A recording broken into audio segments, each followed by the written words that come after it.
Hello everybody and welcome. Tonight we are going to be playing Black Desert Online. It is a game that I have always kind of been interested in playing ever since it came out. I've tried playing it in the past.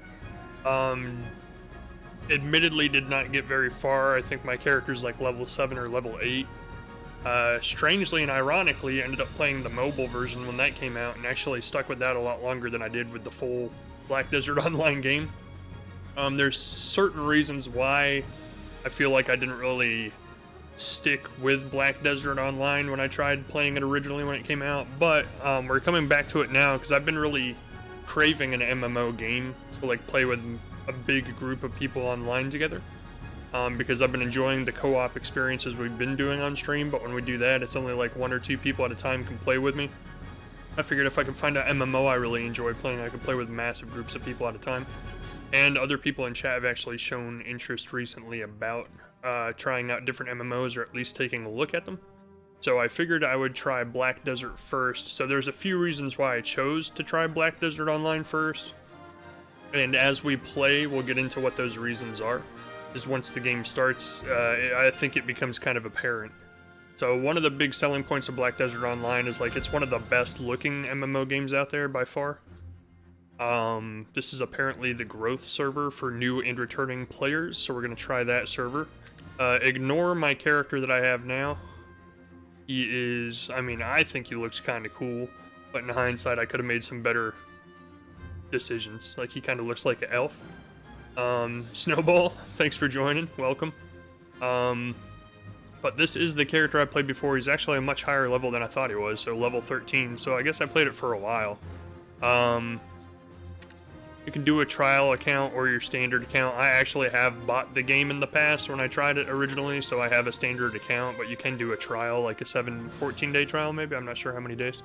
But for the purposes of tonight's stream, we're going to start a new character to see what the experience is like as a new player. So we're gonna hit that enter button. Now ignore all that, ignore all that. That was a little bit more than I was expecting, to be honest with you.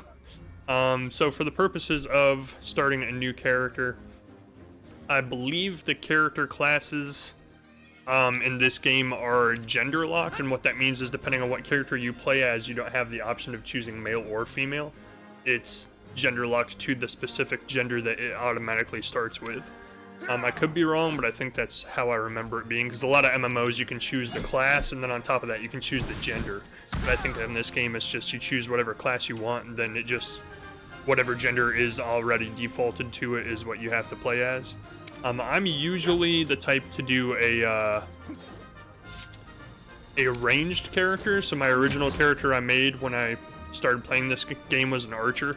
Now, one thing that I know people can get kind of stuck in with this game specifically is one of the big selling points of it is the character creation is like super deep. Like, there's so many different things you can change when you create your character, but we're gonna probably just skip through all of that very quickly once I choose what class I want to play as. Mostly because I don't want to waste like a half hour of tonight's stream just tweaking settings on someone's face. Like that to me never really makes much difference anyway. I usually just go with the default pre-built. I don't typically like doing melee characters, but we might do something a little different tonight just because I don't expect this is going to be a character I play long term. I just wanted to use it tonight as just getting a look at what the game's like as a new person. So let's go with the ninja. He looks kind of cool. Yeah.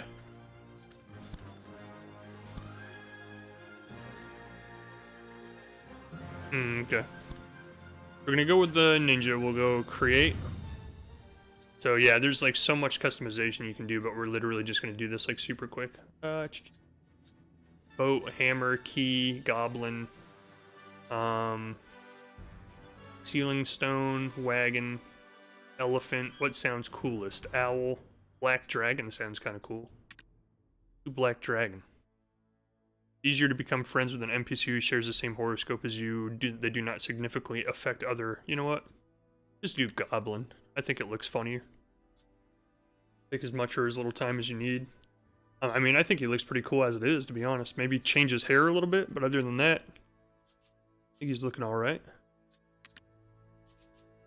You can't preview the hair without actually changing to it, which is just kind of time consuming more than anything. It doesn't really make that much of a difference, I guess. So let's go shape of his hair. How long do we want it? Not that long. Well, now he's starting to show a little bald spot, so maybe we do want it a little longer. That looks cool to me. Length. That, oh, his sideburn length? Yeah, let's shorten those babies up. There we go. Curl. Make it curly? No? No. Not making any difference. Oh, there we go. Wow, that's interesting. No curls, please. No curls. Okay. Let's do like... I thought that was brown. Apparently it's bright red. That's even brighter red. Brown, please. Is there a brown? Do characters have brown hair in this game? No. They either have black or red. Okay.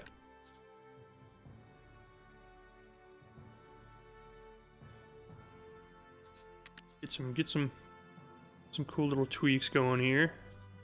Alright, that's good enough. Alright, so that's his hair. Done. Okay. Face. So this is where like the really extreme details can come in. Like literally you can do a preset face, but then on top of that you can physically like tweak every single thing about it. Like facial hair, he's gotta have some facial hair, right? But when I say like tweak every little thing about it, I'm gonna show you a little example of what I mean here in a second.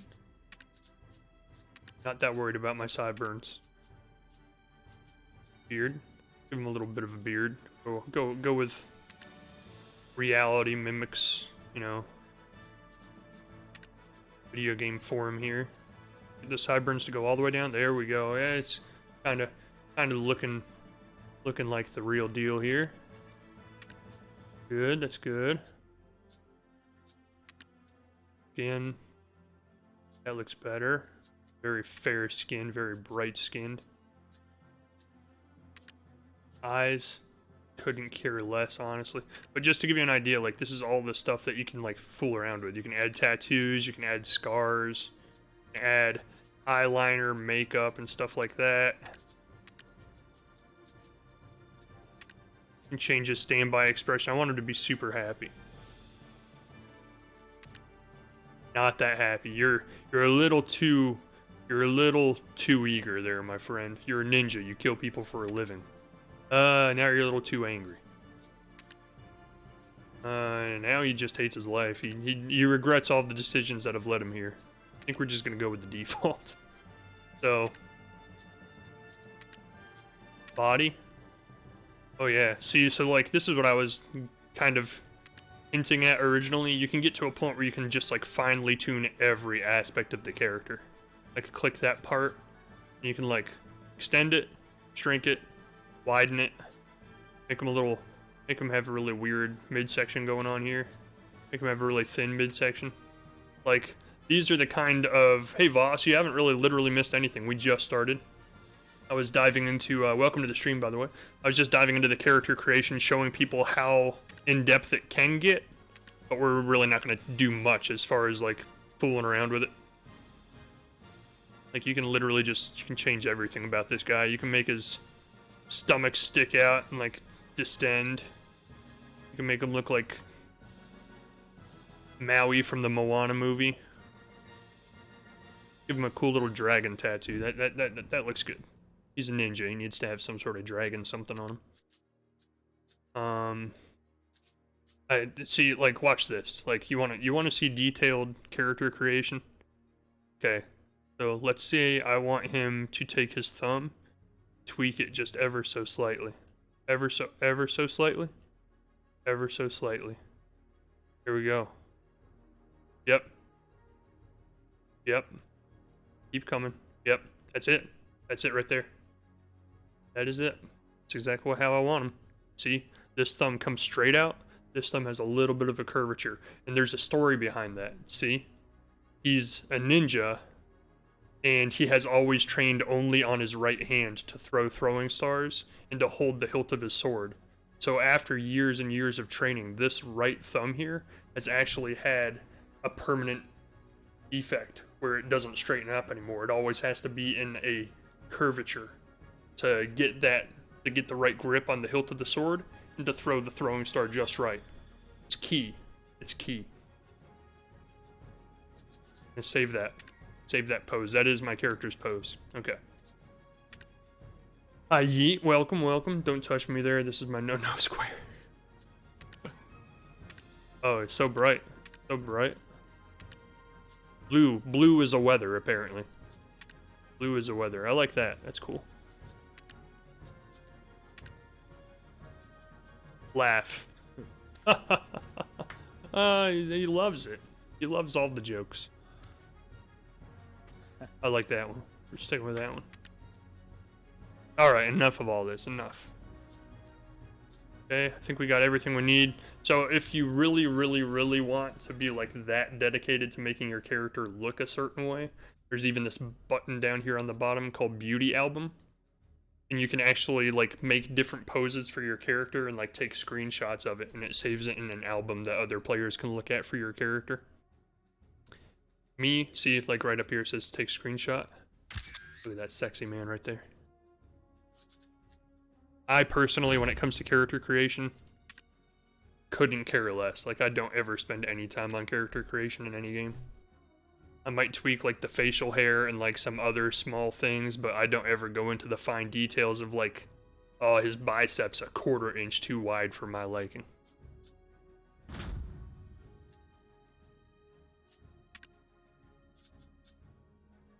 His name is Bubby.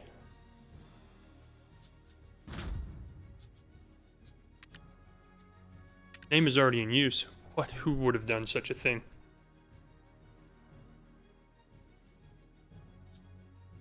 I know Bubby Rooski's already made because that's my main character, Bubby Rooski. So that also goes into his background as a ninja. So he has been trained from...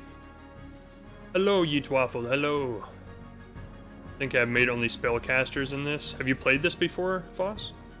So that's part of his background, is he's actually just... He came through a training regimen where they literally just raised children and trained them en masse to be ninjas. And he was number 2. So he's Bubby Rooski 2. And that's always been a thing to him, is he's always felt really bad about being number 2. So he's always worked that much harder to try and live up to the expectations of overpassing number 1.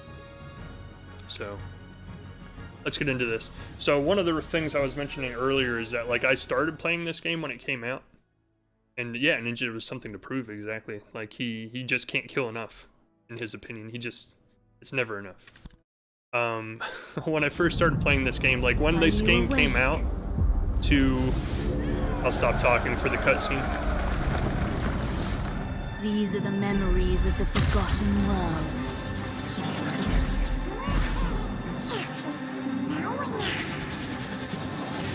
Sorry, but you should have known better. I should have, she's right.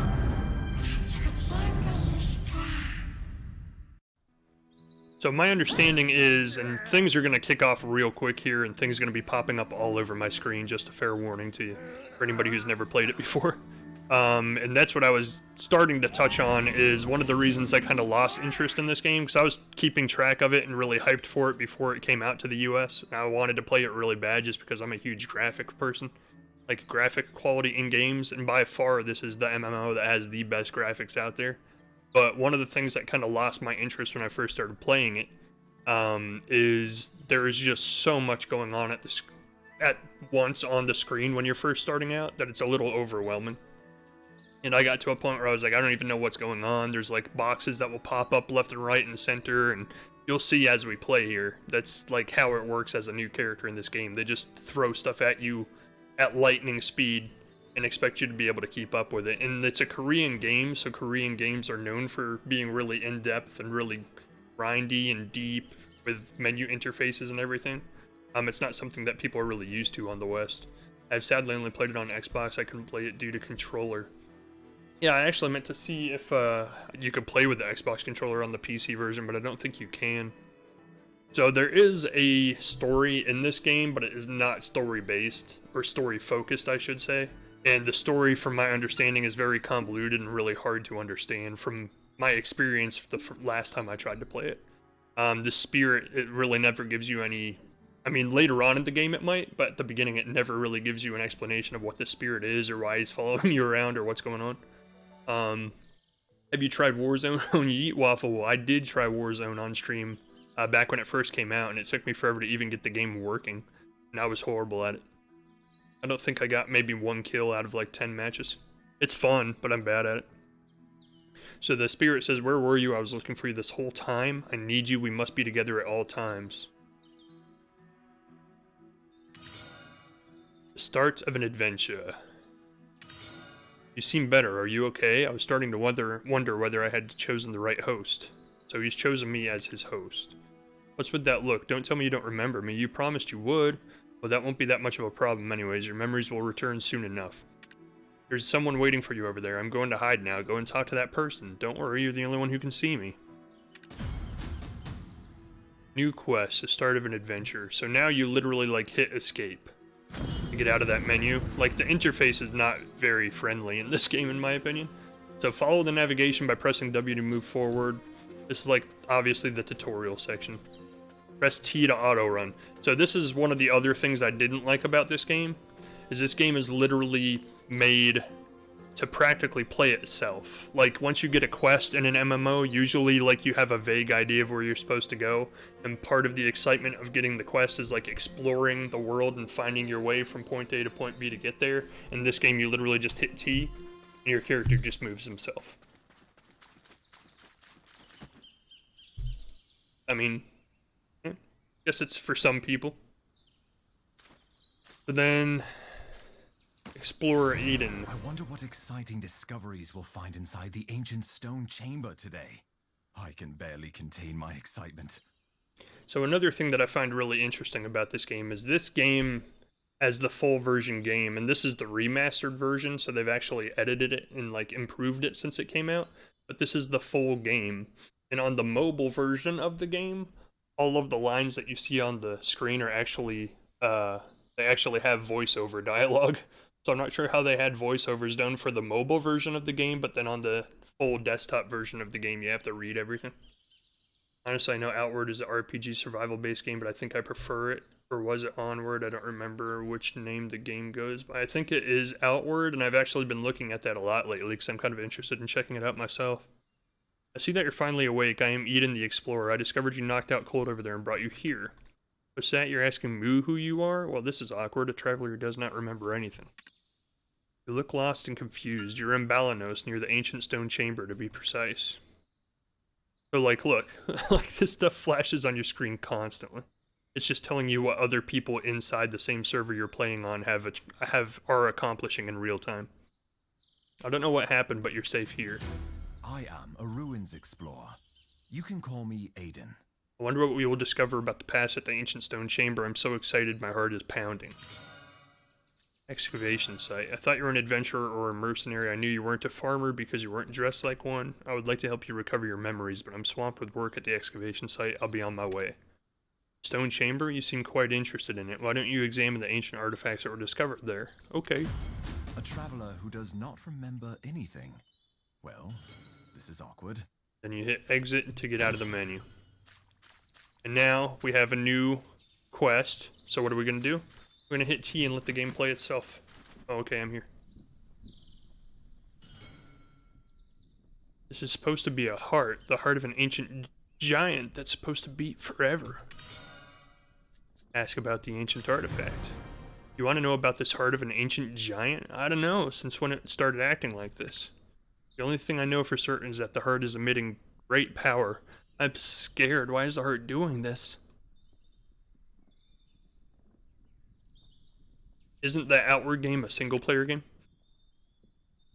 The rest of the giant's body is in pieces, so why do you think it's a bad idea to try to wake him up? Eventually someone else might be tempted. I'm scared of the ancient weapons that lie around the heart, too. I have nightmares of them coming to life at night and just staring at me. Sometimes feel as if the world is full of secrets covered up by a dense fog. This is supposed to be a heart. Yep. Got it. Okay, so it's going to tell you, it's kind of hard to see, like the little spirit on the right-hand side of the screen. Over. It's the other way. It's the other way. In that corner over there, beep, beep, beep. There's like a little black and red spirit on my screen that says now try pressing control. So you hit control. Now it's going to say now right mouse button on the shining area on the right to go where you can finish the quest. So here it says press right mouse button to find an NPC to complete the quest. You do that, you hit T, the game just plays itself. Right now it's kind of silly because everything's like within like 5 feet of each other, but later on in the game when you get a quest that actually sends you traveling far off, you literally just hit T and your character just sprints straight towards where he's supposed to go. You're going to entrust them with the task. You must be looking for Eden. I thought you said you were going to the stone chamber. I am. I asked for the most skilled adventurer, not this weasel with nothing. What are you close to waiting what for? I If you're paid with for. Eden, get moving and help with the excavation. We were the ones who discovered the ruins. I'm sure Jordine will be satisfied with our work. Seems like you're not that interested in excavation. So, can you go find out more about the gray foxes and tell the soldiers in front of the stone chamber? Keep stealing the belongings of our workers. Such a nuisance. Where is the stone chamber? Why did he even send someone like this? Just walk straight down this road and you'll see the ancient stone chamber. You can defeat foxes, right? It's unbelievable.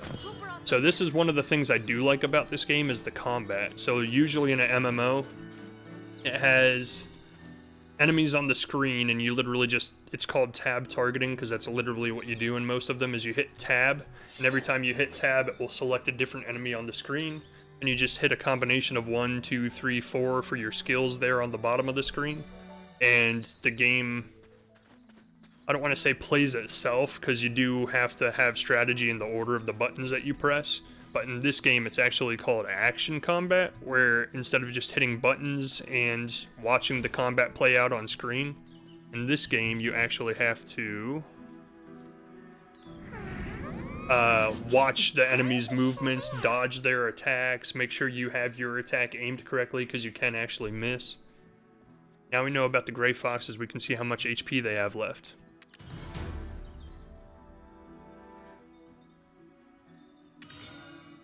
Warm up. It'll be easier for you to defeat them now. Don't you want to have more fun before heading to the stone chamber? Why don't you defeat some more gray foxes? Remember, you used to be stronger before. Okay, so this is our warm up. I just got a helmet. And that's the other thing I don't really like about this game is it does not have, or at least with all of the armor, it doesn't have real-time what's the word I'm looking for? Presence on the armor. So your character doesn't actually show the armor on their body until you get like certain armor sets later on in the game or as you level up and play through the game. So here are the gray foxes. So we're going to look at one and we can highlight these skills to know what they are. Quickly slash a broad range of space in front of you to inflict huge damage. Stab the enemy's vitals to cause lethal damage.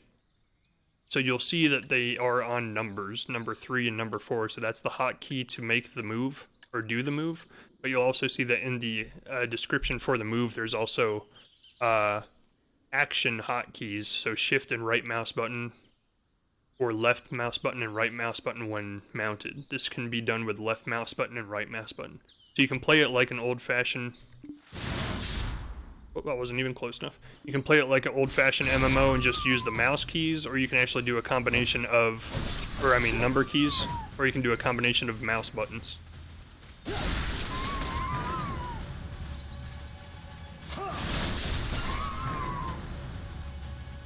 crushing them. Killing every fox. No gray fox left standing.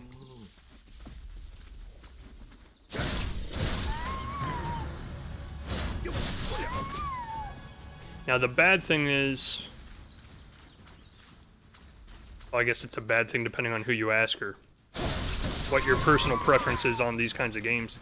I prefer, and with MMOs it doesn't really happen that much, but I prefer games that you don't have to grind in. But the problem with MMOs is like you literally have to have hundreds of hours worth of gameplay to get through, and the only way to really make that or accomplish that is to fill it with a lot of grinding. So a lot of the quests are just go out and hunt things and kill 5 of this or 6 of that. And that's pretty much all you do the entire game, other than once you level up high enough, you can unlock like dungeons and raids where you can actually group up with big groups of other players and go into these dungeon areas and like crawl through the dungeon killing all the bosses. But at the beginning of these MMO games, this is all you do. You just do quests where you're literally just grinding to kill things. But where the games get interesting is when you can actually find a group of people to play with. Because if you can play one of these MMOs with a group of people, it becomes a lot more fun than just playing it by yourself.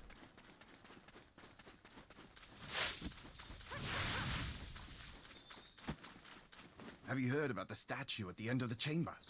They I say have they're not. stories of the ancient. Do you think we can trust Ethan? What can we do? Thank you for taking care of the troublesome foxes who kept stealing the workers' belongings. Who are you again? Are you one of Princess Jarrett's mercenaries? They say they're stories of the ancient. This is the ancient stone chamber. One of Belanos's ruins. You can look around all you want, but please no silly behavior inside. Well, what can we do? Explorers, you mean Edan and those people he brought? You'll find them inside the cave. The cave is right here. I don't understand why they're so dedicated. From my understanding, that profession does not pay well. No silly behavior. We have to be stoic and serious. They say it has stories of the Did you just ancient. hear that? I think this is the ancient stone chamber. Doesn't it feel familiar? So like the little guy over here will just give you like comments. Sometimes he'll give you hints. Sometimes he'll tell you exactly what you're supposed to be doing on a quest. Again, like if I really wanted to, I can right click on this and have the game like take me straight to it. See, he even says right here, I can see our destination over there. Why don't you press T and I'll auto. Well, that didn't work too well. He essentially said, I see our destination over there, press T and I'll automatically send you to where we need to go. Then it's just on an auto path the game plays for me. So really, the only appeal I have to this game at all, this is like super dark.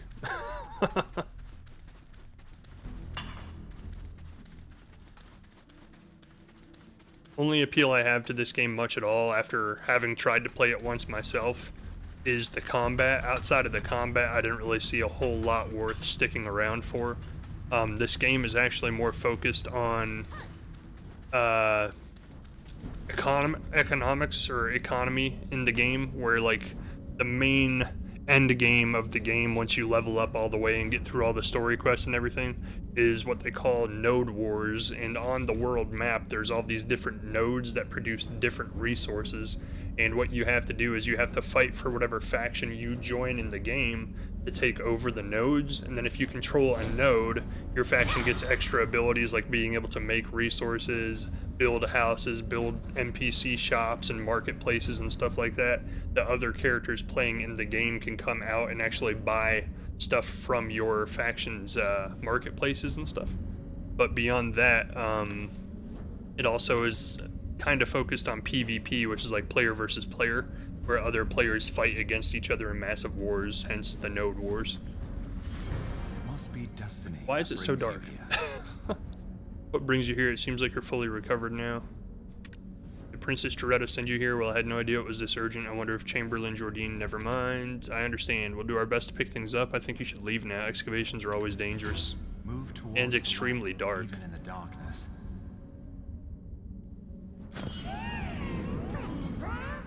Are you already planning to go back? We're not done here yet. Let's take a better look at this mysterious ruin. You feel that? The artifact is trying to pull us closer. It feels like it's from ancient times, but somehow feels very familiar. How do we...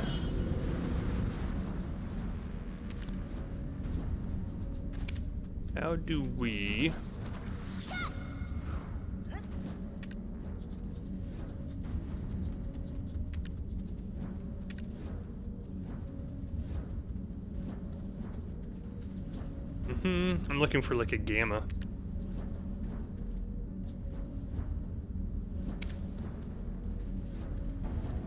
It's all the way up and it's still super dark.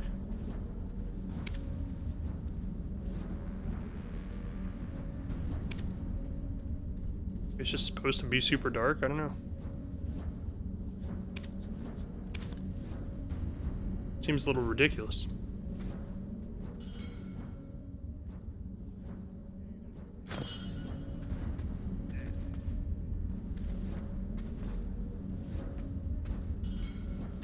I can't even see where I'm going. Energy emanating from this artifact and that of the Black Spirit feel very familiar. Not that dark in the cutscene. Aiden. It actually is extremely dark in the cutscene. There's something wrong with the artifact. Is it because of this trap up here? You are infected, possessed with dark energy.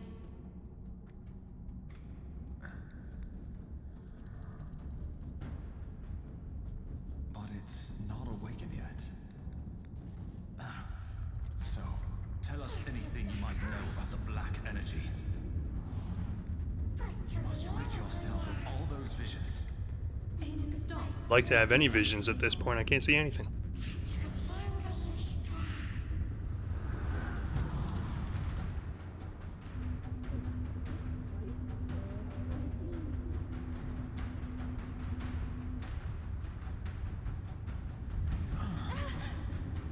Oh, we stopped time.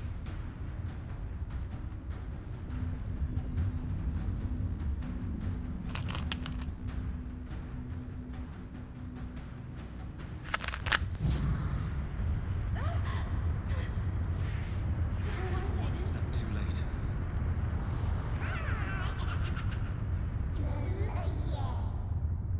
It seems the black energy has consumed your memory. We should tell the shrine. It's got teeth now. What's up with that? Okay, seriously, like, how do I not make this game pitch black?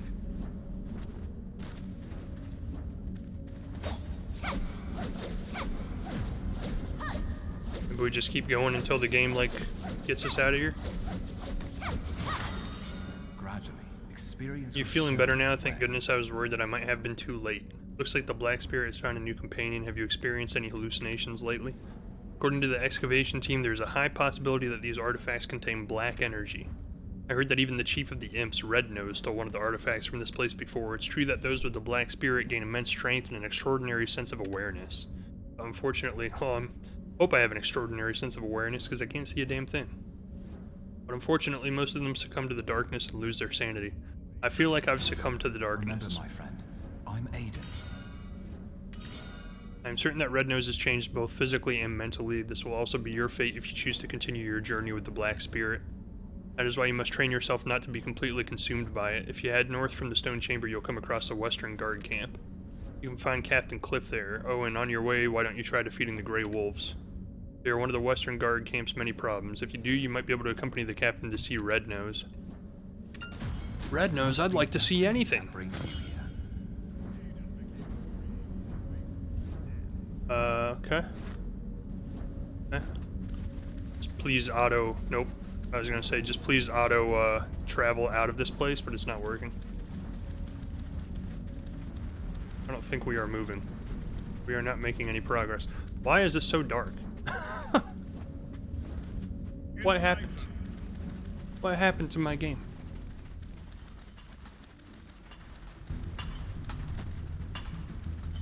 Oh, I can see, I can see. As long as we just stay right here, we'll be fine.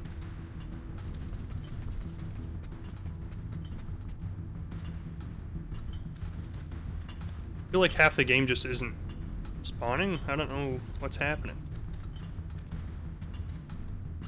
See what we can do about that. You're a ninja, I'm supposed to thrive in the dark. That is true, I suppose. That help at all? No. I literally feel like the game's just not spawning the texture. So it's not even that it's just dark, it's just, it's black because there's nothing on the screen in those areas. So what do we do? What do we do?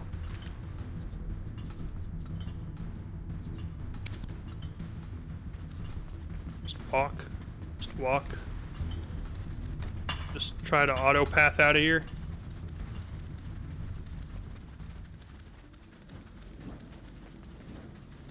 Nope. Alright, let's try this. That, then auto path out of here. Oh, I think it worked this time. We're getting out. so weird. I can't imagine this is how dark it's supposed to be.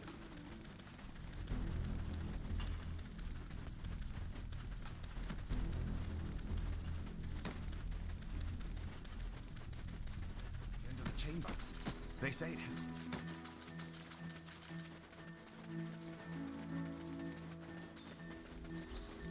Look how fast he runs, though. Such a fast ninja.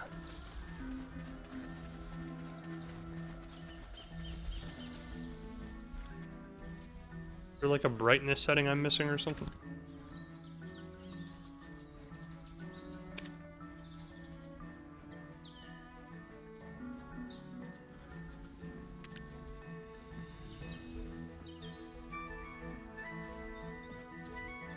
Don't think so.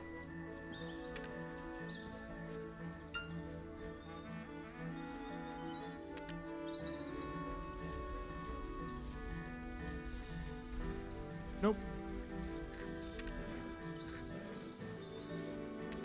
I'm not entirely sure why it was so dark down there, but I guess we'll just ignore it for now.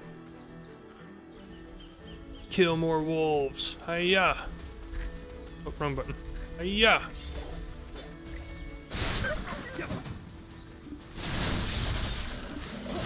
That's like the mama wolf.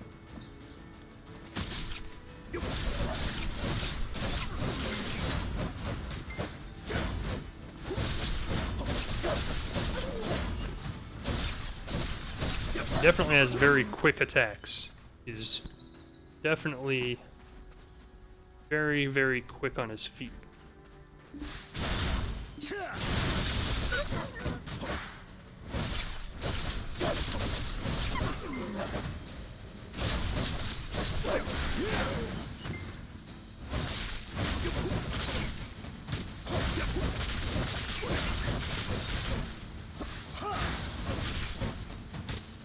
So this is the typical start of an MMO. Like, this is what you have to do to level up. Is you just essentially get a quest to go track down a certain number of something. Then you have to go track them down and kill that number of that thing. And I leveled up. I'm level 6. No skills have been earned. Wah, wah. Oh, wait. Learn it. I can't. He interrupted my menus.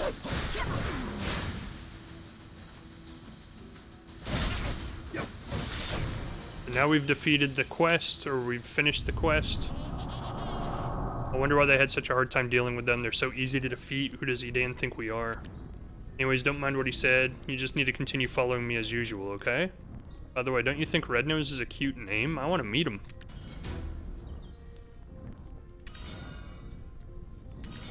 So how do you find my companionship? Always full of excitement, right?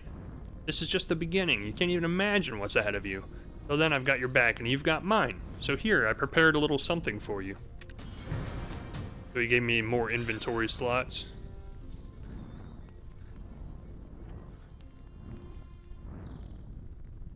Do you think this is enough to win the trust of Captain Cliff? Don't you want to meet Red Nose as well? Why don't you get knowledge on all the tree spirits and let him know more about them? I can hear the roars of giant tree spirits just down below. What do you think? It'll be great help for the Western Guard camp.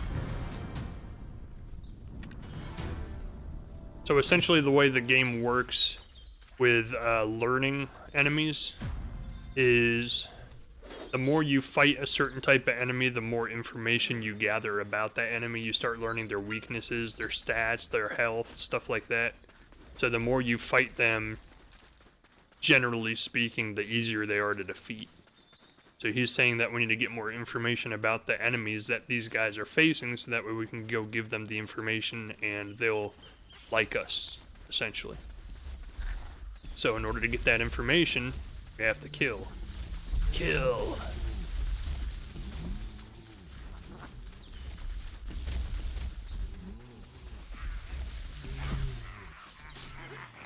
And just in case you were wondering, in the bottom left-hand corner there is a tip, and you cannot steal another adventurer's crops.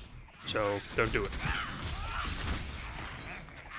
Did you really take care of the tree spirits? I wanted to meet you in person, but not in a situation like this. We're surrounded by imps and tree spirits. I tried to hurry, but it seems we're too late. The wagon is completely broken. I'm totally stranded. My name is Finia of Western Guard Camp. Can you please help me? Please find the wagon driver's silver and belongings from the imps. Okay. We just kill imps now. Kill imps! Get them! Just go ape crap on them. I don't even know if I'm fighting an imp right now. No, I was fighting another person. Not bad.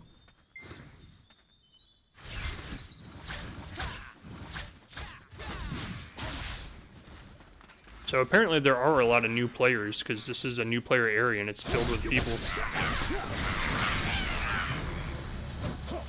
So that's another concern a lot of people have when they're going to play an MMO, is some MMOs that are still around, technically they're still running, but they don't have a whole lot of players.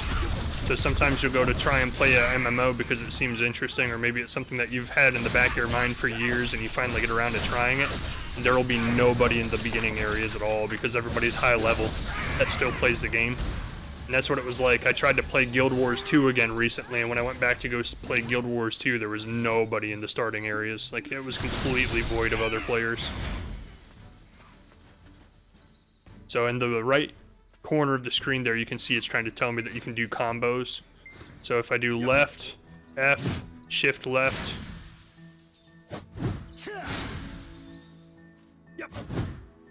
There's a little combo. It's kind of cool.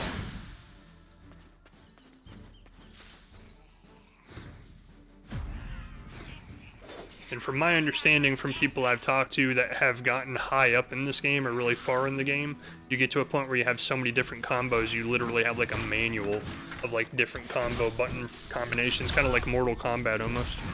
There's like so many different combinations you can press. Thank you so much. I think this is everything. The wagon's broken, but we were able to get everything back. We were able to take a break thanks to you. By the way, I don't believe we've met before. What's your name? You're looking for Captain Cliff, he's looking for skilled mercenary. I like how I just ignored her question. If you really want to work for him, why don't you help drive out the imps? While you're taking care of the imps, I'll head to the Western Guard camp with the wagon driver and let Captain Cliff know. Subjugate the imps. Subjugate!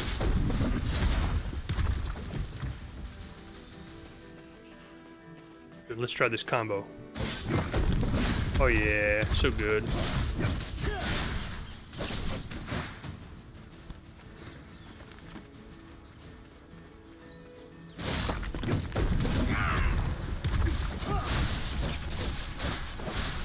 And it looks like it's really forgiving for new players. Like, I don't have to hit the buttons immediately in a row. Like, I can kind of have a hesitation between them and it'll still work. So yeah, I still pulled off the combo and I had like a good half a second in between button presses, so that's cool. It's not like really unforgiving like Mortal Kombat where you literally have to do the button combo like one button immediately after the other really smooth or it just fails. Yeah, I literally put like a long pause in between every button and it still did the combo. That's good.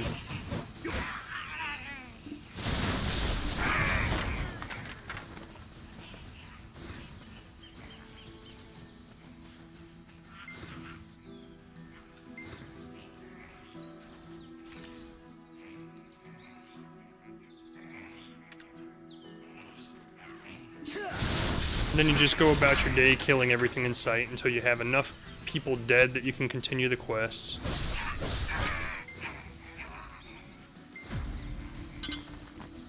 Whoops.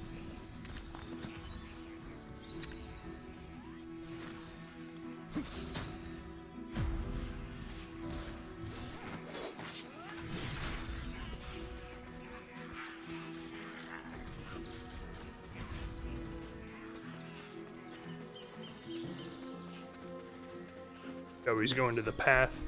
Or he's trying to. I'm stuck. So it might change later in the game, but another thing when the last time I tried this game I didn't really like too much is the enemies don't automatically attack you when you're in range. They wait until you attack them first, which isn't how most MMOs work. Like most MMOs, as soon as an enemy sees you, they like come aggro on you and attack you. In this game, they actually just stand around, and like you can walk through huge swaths of them, and it doesn't do anything until you start attacking. Then they aggro on you. I'm Cliff. We're currently in a meeting. We're at a crucial moment to put an end to this conflict once and for all. Lots of work to be done here at Western Guard Camp. Thank God Jamie and Hessenvale are so capable. You must be the adventurer Finey I mentioned. Thank you for taking care of the safety of Western Guard Camp. Rednose, do you know him? The artifacts inside the stone chamber, that's how he gained all that power. We were just talking about who to entrust our mission to. We seek someone who can break through the Steel Imp's offensive line and find their captain, Rednose. Finey strongly recommends you. What do you think? Do you think you can take it on? I can see the determination in your sparkling eyes. However, you must prepare yourself. Why don't you go meet our blacksmith, Miguel Arias? He has prepared gear for the upcoming battle. He just keeps repeating himself, doesn't he?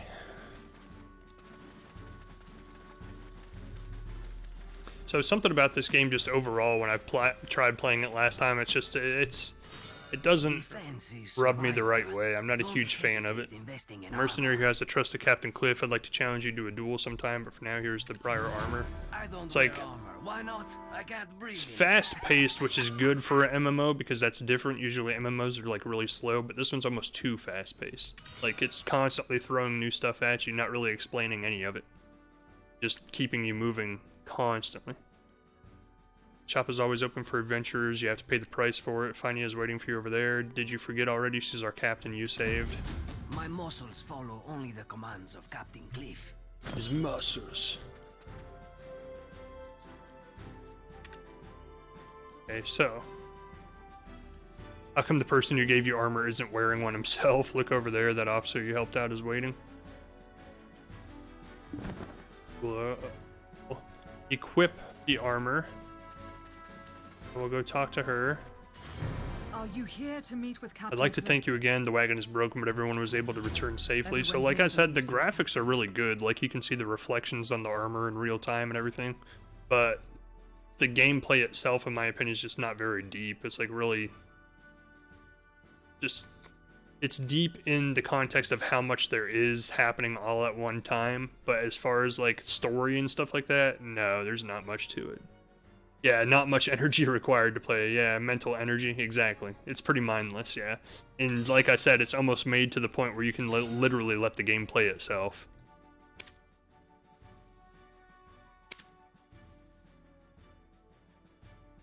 She says, do you know anything about the small tree spirits? Things are not going smoothly at all. It's the Imp. I can only offer you my thanks. How long will it take for people to get tired of war? How can this happen to me? Don't people today know how to thank others? I treated an almost dead soldier and he's whining about the helmet he dropped. I understand armor is expensive, but gosh, can you find his helmet, please? One of my soldiers at the security tower knows about forest. Fate of this camp is on you. If you win this battle, we might be able to return to Highdale. You must defeat the Steel Imps first to summon Rednose. Steel Imps are much stronger than any imp you have faced thus far. Since they are the closest to Rednose, you'll be able to find traces of him once you defeat them. There are only sacrifices Cool. in war. Find a dented helmet. It's a level 10 quest. I'm not quite level 10. That's the other interesting thing, is my other character that was in the main menu was like level 13, and that's how long it took me to just not be interested in this game at all. And I think we're actually not that far from there. Yeah, we're level 10. So like this is literally about the time that I played last time where I was like, it already lost my interest. I'm not that interested in it. But that's kind of a crux of the MMO genre in general, is like there are free-to-play MMOs, which this one kind of is. Like you have to pay for the actual game, but then once you pay for the game, there's no monthly subscription or anything. You can just play forever for free, and there's like no paid expansions or anything. So once you buy the game for like 20 bucks, you never have to pay another $1 if you don't want to. There are cash stores in the game that you can get like double XP or better armor, better weapons and stuff like that. Instead of playing through the game and getting them, you can just buy them essentially. But typically speaking, when an MMO is a free MMO, it's just not as deep or as appealing as the ones that actually have the backing of subscription fees being paid by the users. Because the subscription fees aren't just paying for the servers, they're paying for high quality changes in the game, constant updating in the game, expansions, adding more content. And the one MMO that has actually kept my interest long term in the past, there's been two. One was World of Warcraft back in the day when it was still pretty relevant. Nowadays I haven't played it in like 6 years and I've heard it's really bad now. And then the other one that kept my interest for a really long time was Final Fantasy XIV, and that game, I don't know why, but that game is so fun. I wonder if you play more, if the quests would get trickier and more enjoyable. Possibly. That's the thing with a lot of MMOs, is like where the actual more enjoyable gameplay comes in is towards what they call the end game, which is like when you're max level. Because before then, all you're doing is these quests like this, where they're just fetch quests, going out and finding items or killing a certain number of things and then coming back. As you level up, you unlock the ability in every MMO to play like raids or dungeons, and that's where you're grouped up with a massive group of other players fighting against like massive world bosses that have like thousands and thousands of hit points, and it takes 20 people working together to take them down. But then it's still just fighting. Whereas other MMO games like World of Warcraft even, or Final Fantasy XIV, have other things you can do on the side. Like World of Warcraft at one point even added like pet battles, so you can go attack the enemies out on the map, get them to a certain level of health that's low enough that you can capture them and tame them. Then you can just build an army of all these different pets that you have, and you can like fight them with other players' pets, almost like Pokemon. It was kind of fun, actually. That was like the last thing I really got interested in World of Warcraft before I stopped playing. The imps have a camp to the north of here. The imps you defeated probably came from there. It's too dangerous to go in deep. Missions are important, but your life is more important. But generally, from my understanding in this game, is this is what this game is. Like, it's just constant grinding quests to fetch and kill things.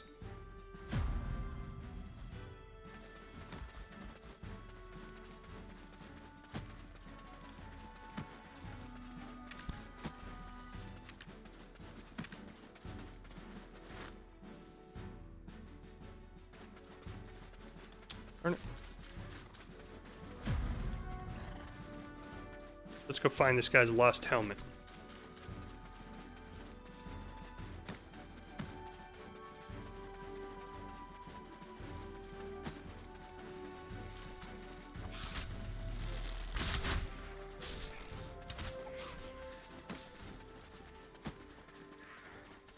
Okay, for some reason... There we go. Okay.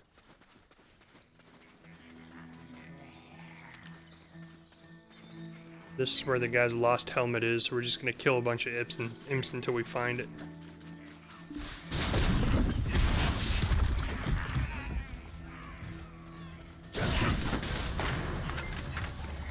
I leveled up again.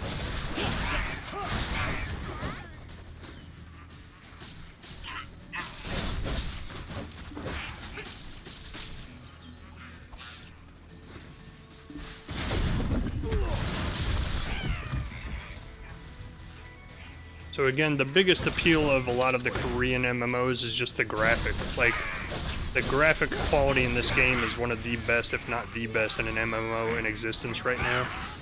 The next best one, in my opinion, is probably Final Fantasy XIV, and after that, it's Elder Scrolls Online. Now, out of all the free MMOs out there, I will say that Elder Scrolls Online seems to be the best as far as how big of a fan base it has. I have tried that when I played it when it was out in beta, and for a little while after it actually came out and released, but I lost interest in that one after a while too. I think a big problem with these games, or a big problem with me with these games, is I don't ever really play long enough to get to the end game, so I never see like the really big, epic things that you can do towards the end of the game. I only play long enough to see the questing and the grinding, and it just... The grinding part of these MMOs is not my favorite, by any means.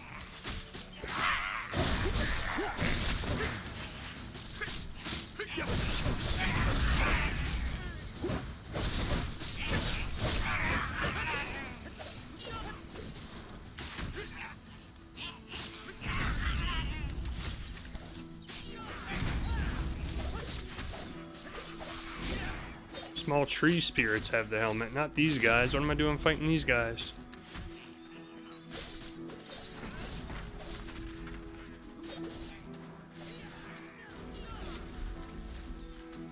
Not really a grindy gamer, which is okay. Yeah, I'm really not, generally.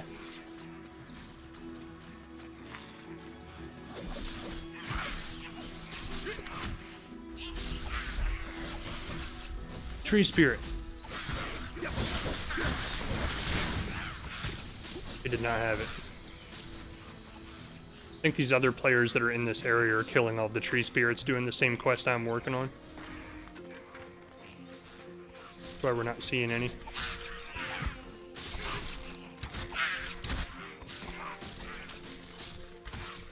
So there is another thing in Final Fantasy XIV that helped me enjoy the game a lot.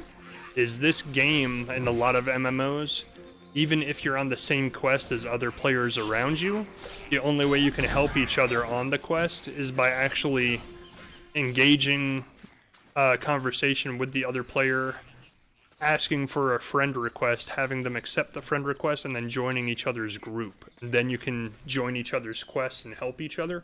Whereas in Final Fantasy XIV and Guild Wars 2 is the same way, and I think WoW and World of Warcraft may have added it into the game since then. But Final Fantasy XIV and Guild Wars 2, if you're within proximity of other players in the game, you automatically help each other with your quests just by killing the enemies around, which is really cool. I like that idea. Is it like, not necessarily forces you to play together, co-op with other people, but it like enhances the idea of playing with friends, or like making friends with new people that you wouldn't otherwise interact with, because you're automatically helping each other the whole time you're playing around each other or near each other. Yeah, it does. It's definitely a big benefit of the Final Fantasy game. The Final Fantasy game is literally the one MMO game that's really caught my attention and kept me interested long term in the past. I played another one called EVE Online for a while, and the appeal to that to me was just that it took place in space. But in the long run, that game's just clicking. Like, it's literally, the whole game is played with mouse clicks. Click to tell your spaceship where to go, click to tell it what to attack.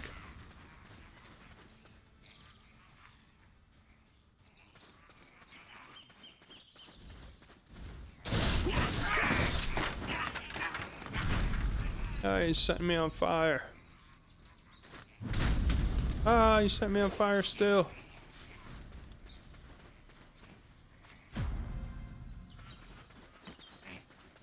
Yes, everybody leave so I can accomplish my quest. Stop killing all the enemies.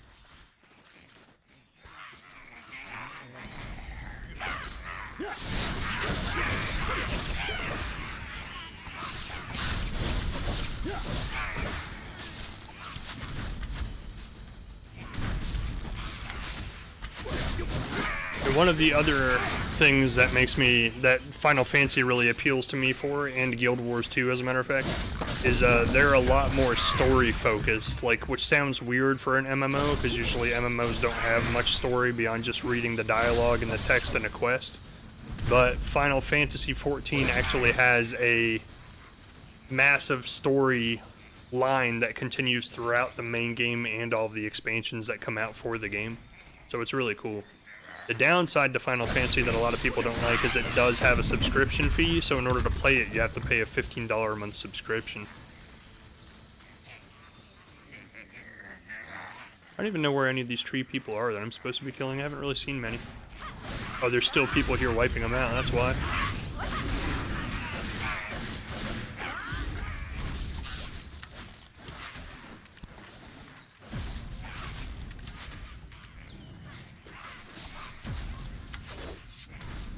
We'll auto run. Ninja run.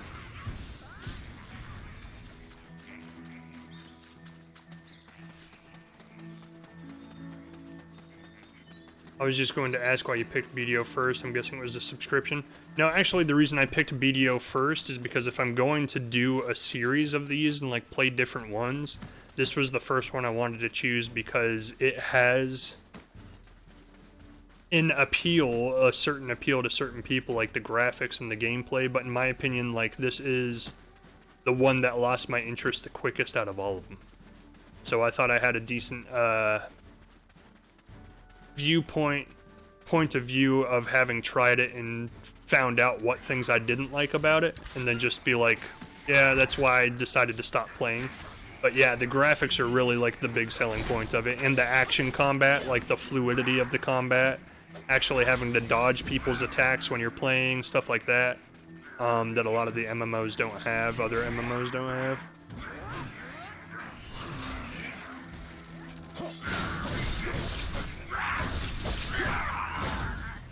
And I mean, just because I start playing one during a stream doesn't mean I can't get off of it and go to a different one.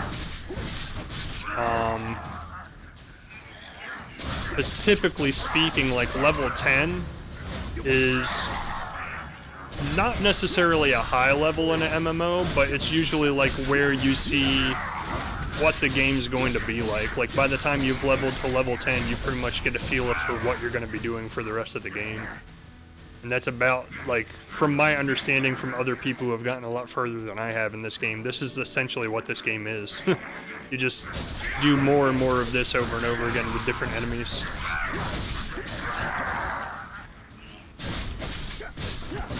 Because it's definitely combat focused. That's why they put so much work into the animations of the combat and making sure the combat looks good. Is because that's what you do 90% of the time in this game, is all combat.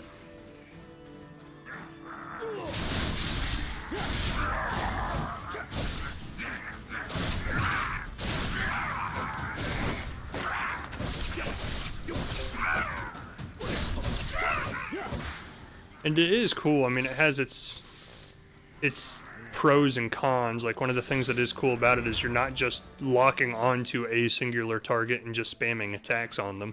You actually do have to kind of aim your camera at what you want to attack, and then start attacking them with all your different moves. But it's just not enough to keep me entertained or keep me playing long term. So if you're with a group or guild, are you just all killing the same horde of enemies at the same time? Yeah, essentially in the lower levels, for sure. You're just in a group of people. Like you saw earlier in the other area I was playing in, there were like 3 other player characters that were running around killing things. They're probably in a group together working on the same quests, and they're just running around killing all the same enemies together to make their quests finish quicker. So opposed to me having to kill 20 enemies by myself, you can have a group of 4 players killing 20 enemies. Which goes a lot quicker. Or if you're trying to like get more experience to level up, you level up quicker with multiple people in a group killing tons of enemies, opposed to you by yourself killing 3 or 4 at a time. Why are these imps called steel imps? I've always been curious about that. Maybe it's because these imps are as tough as steel. How about we give you the title Steel Bubby Rooski? It's funny, don't lie. I can see you trying not to laugh. Well, so much for those steel imps. What a disappointment. Maybe we need to think again about adding steel to your name. Captain Cliff, he wanted you to track down Red Nose. That's the imp that stole one of the artifacts from the ancient stone chamber. I can sense him nearby. The traces of black energy are too familiar, and it seems to be a very old energy, too. So what we're going to do, because I'm actually already at the level that I was at with my main character before I quit, what we're going to do is we're going to go to this Red Nose and fight him, because he's technically the first boss in the story. And after that, we'll probably just get off and play something else. Because, I mean, we've seen pretty much what the combat is, and from my understanding, that's like 90% of this game is the combat. Now, as you level up, you unlock more skills, you unlock more combos that you can do, you unlock different weapons, different armor, or you find it, I should say.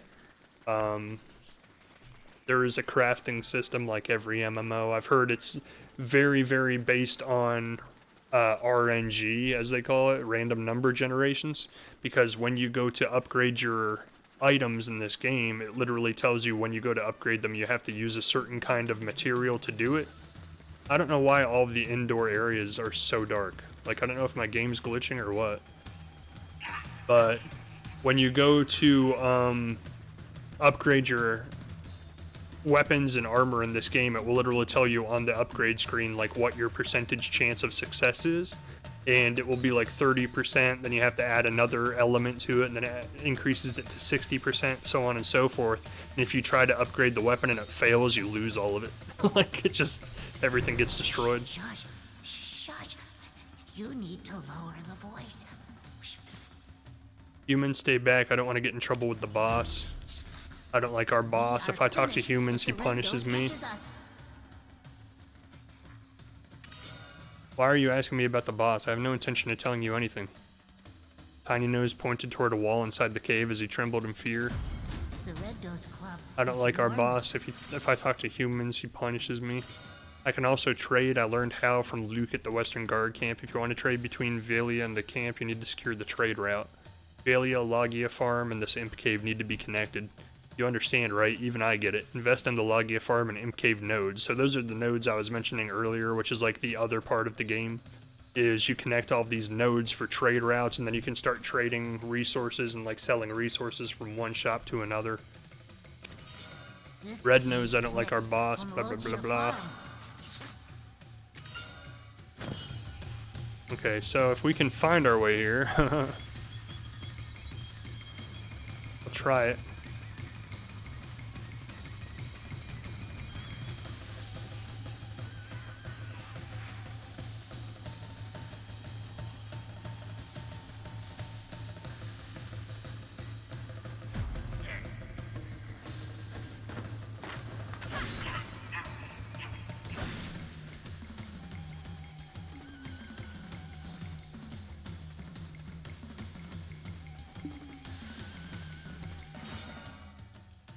What do these markings possibly mean? Are they related to Red Nose? There's an inscription on the wall that looks like an ancient language.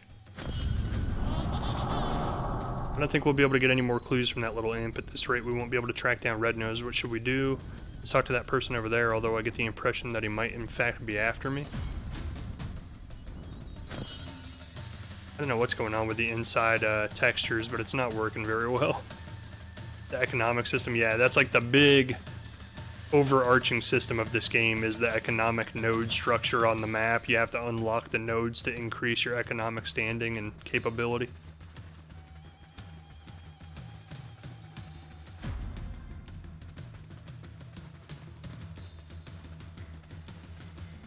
Oh, thank you. He's outside, I hope. Yes, thank you. I don't know what's going on. Anything inside is just not working. Just pitch black. Not a very good first impression. Like the lighting's not working correctly inside or something. No one's studying the imps. You must be Bubby Rooski. Don't be surprised I'm a friend of you, Dan. You possess a black energy. I was doing some research on the black energy that is currently inside Red Nose. Have you seen the Red Nose? The body's a mutant, definitely. Red Nose always only desired power. The Black Spirit heard his lament and granted that he wished. But in return, Red Nose paid the price and was swallowed by the darkness completely. Speaking of darkness, you seem perfectly fine. How is this possible? Wait, that's not important right now. What's the origin of Red Nose's black energy? We need to know where it came from to know how to proceed. Red Nose used to reside within the altar of Agris. I'm sure you'll find clues about his whereabouts there. Oh no, it's inside, isn't it? The imp you can talk to was in the cave. We're not going to be able to see anything. If my memory serves me right, his name is Tiny Nose. Tiny Nose.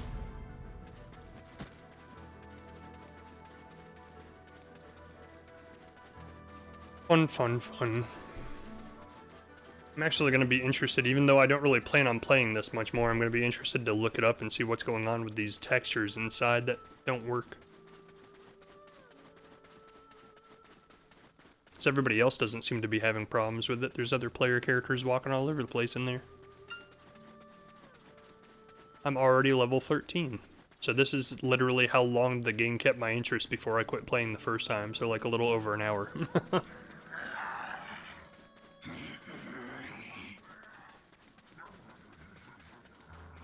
In fact, I think this is exactly where I quit playing last time. Because you have to kill 50 of these guys in order to get to the next quest, and I was like, yeah, that's just literally grinding for hours. So at this point, I think we're going to call it there for this game. But that's a first look at Black Desert. Gives you an idea of how the combat works. It's a very, very small first look, I'll admit, but this is already where I was last time when I lost interest in playing and didn't really feel like doing much more. So we'll call it there. Give me a second to switch over to another game, and we'll do another look at a different MMO here in a second. So I will be right back.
So, we're going to jump over to Final Fantasy XIV, because that is actually what inspired me to do this MMO week, or this MMO mini-series that we're going to be doing.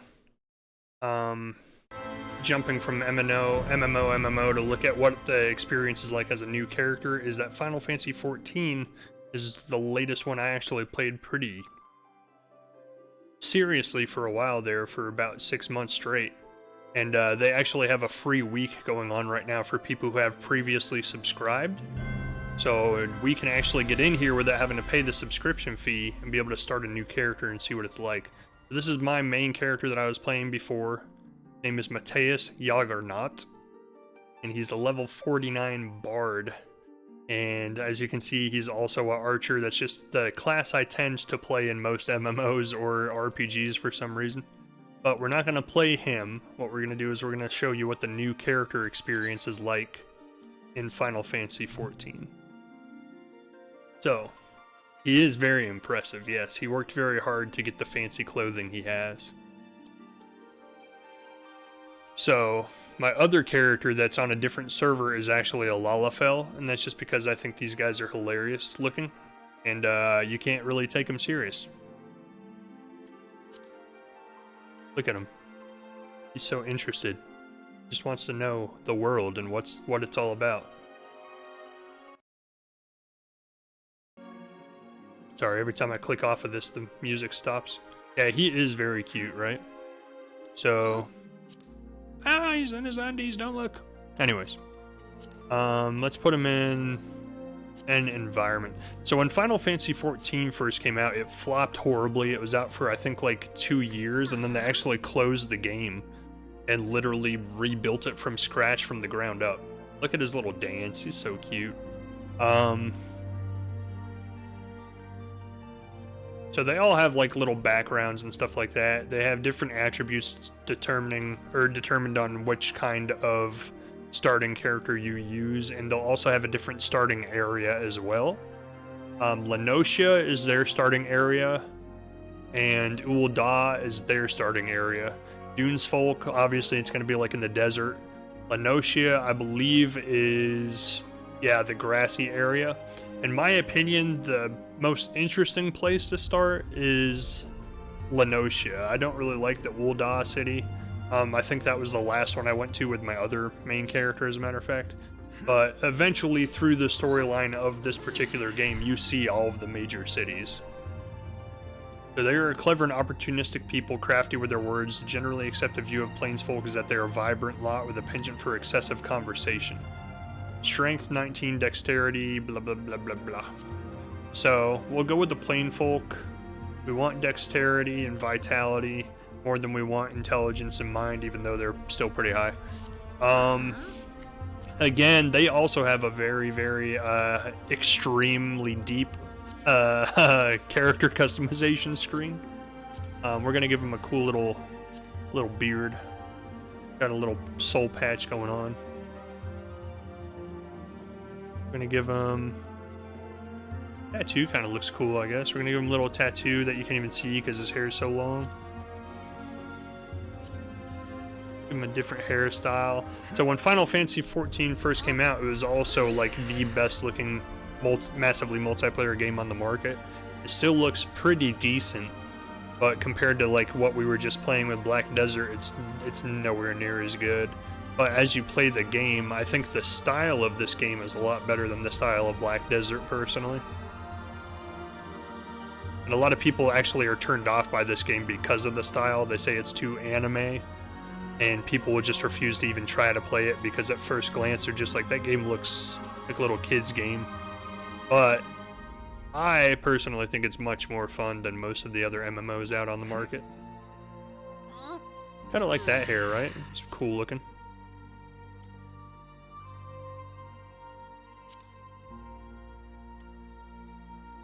Give him like some highlights.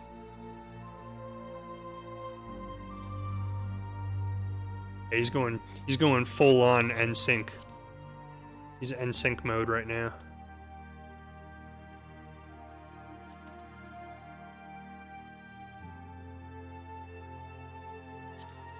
There we go. Let's give him like a little. He has that. Give him some earrings too. He is totally boy band right now. Look at this guy. No tattoos.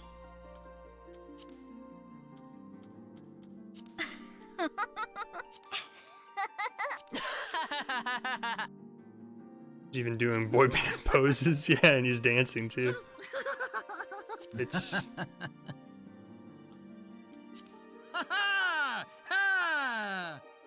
I like that. Yeah, yeah. Ha ha. Ha ha. Now, they never talk in this game. It's literally just screams. So it's pretty much just choosing what scream you like the best. I like that scream.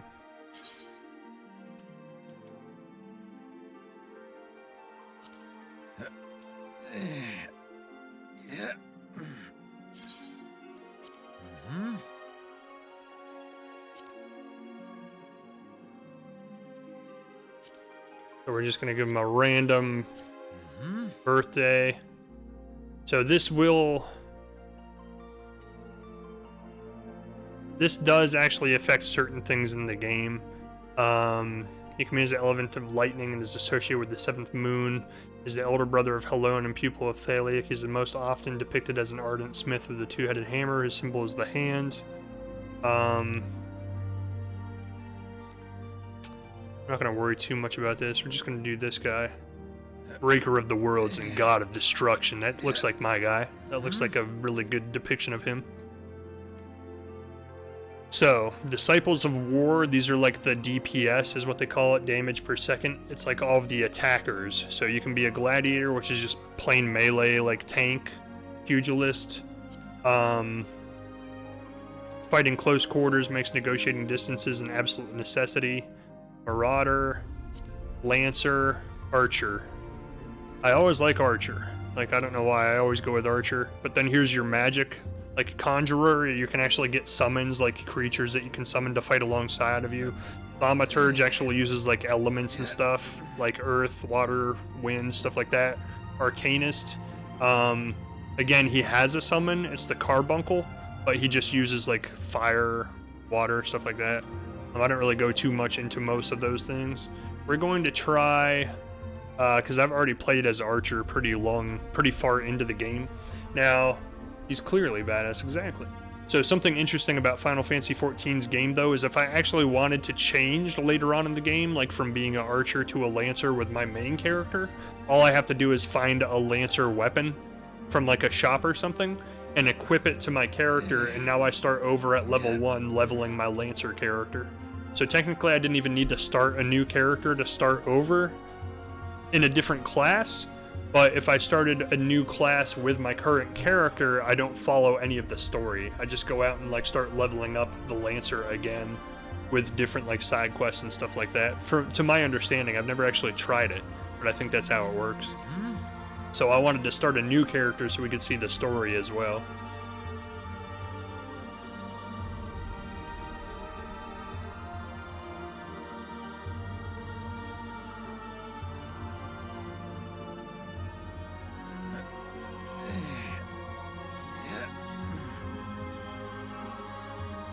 Oh, it's full. So that's the server that my other character's on, but it's currently full, so we can't use it. So we might as well do Adamantoise. So experience bonuses are currently being granted to all new players created on the starred worlds, and that's because they're the servers that have the lowest population, so they're trying to kind of give people a little extra something to come in and join those servers. We're just gonna call him Bubby Roosk, because he doesn't look like a Rooski.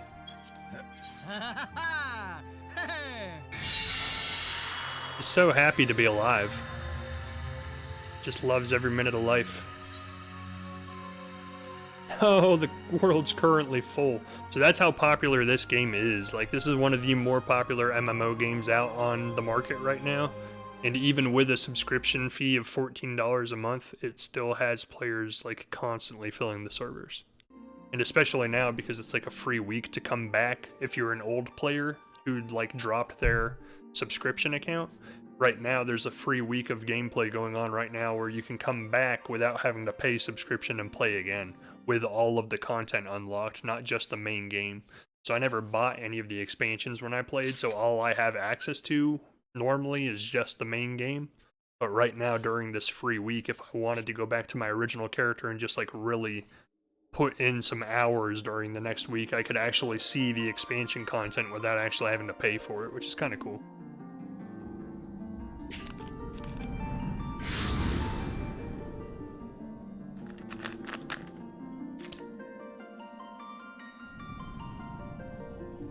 And like I said earlier, this game's more focused on story.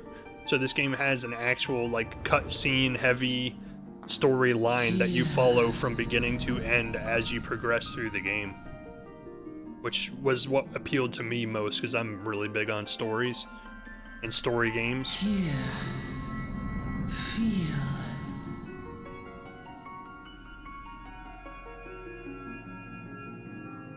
My guy looks so cool. Looks like he's his own band. Like he's a one-man band right now. Solo artist. He's like Justin Timberlake right after NSYNC broke up and he went out on his own.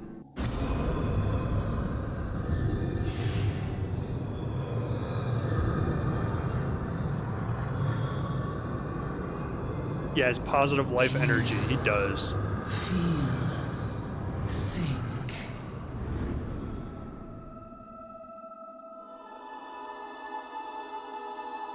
Like right off the bat, this game, like, it's already drawing me back in more than the last hour of Black Desert Online did. Because, like, it doesn't just drop you in a world with tons of things popping up on the screen at all times saying, hey, figure this out, figure that out, figure this out. It, like, actually brings you into this universe with an actual story. Like...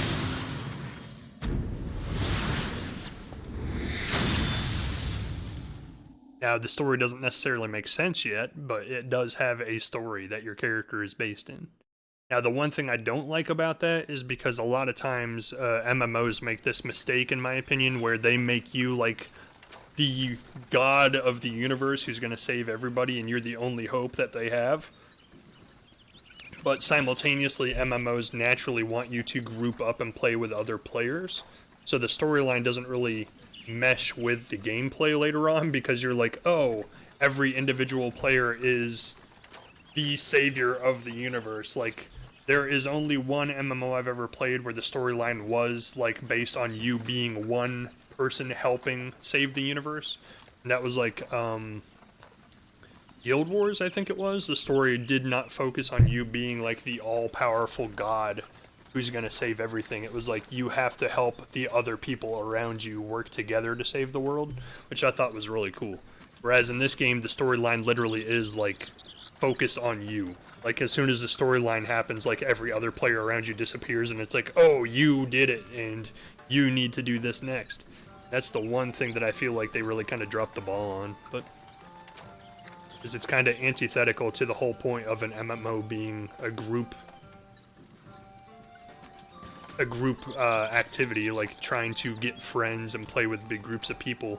It's antithetical to that idea to have a storyline that's based on you being, like, the end-all be-all individual. You were moaning in your sleep and sweating buckets, besides. That'll be the Aether, I reckon. Some are more prone to sickness than others. No need to fret, though. You'll soon get used to it.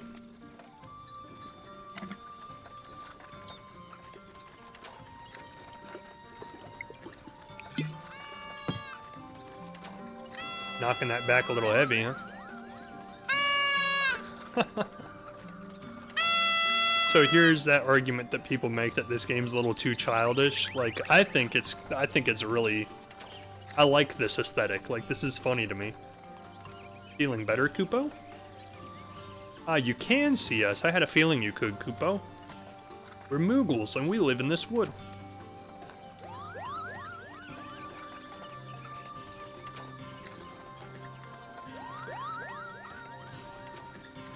Normal folks can't see or hear us, which makes you special.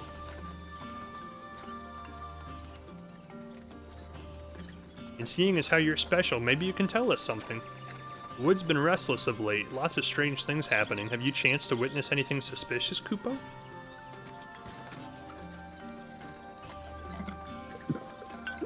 I don't mind the cuteness and playfulness at all. Yeah, I like it. Appeals to me. I enjoy that. Like, I don't like a game that takes itself way too seriously. But of course you haven't. You've only just arrived. Well, there's nothing for it then. We'll just have to keep looking. Nice to meet you, Kupo. And a lot of these things that are in this game are from the Final Fantasy series. Like, Final Fantasy has had 15 games. Only 2 of them have been MMOs, Final Fantasy XI and Final Fantasy XIV. And that's, like, something that is in the whole length of the series from the very first game, is there's, like, a little playfulness to it. There's, like, a little fun side, as well as the serious war and end of the world that's happening. There's also, like, lighthearted things that are in the stories as well. Verdania is still a far way off, in case you were wondering. Seeing as you're awake, how's about you keep me company till we get there? Sounds kinda creepy. Them youngins don't much care for conversation, see? Vermont's the name, and peddlin's me trade. As for your good self, judging by your unusual garments, I'd say you were one of them new adventurers. Am I warm? I knew it. Going wherever the wind blows, seeking fortune and glory. Now that's what I call living. So long as you can avoid dying, I mean. Ain't no secret that adventuring's a risky business, these days especially. What was it that first attracted you to it? To gain power. To win glory.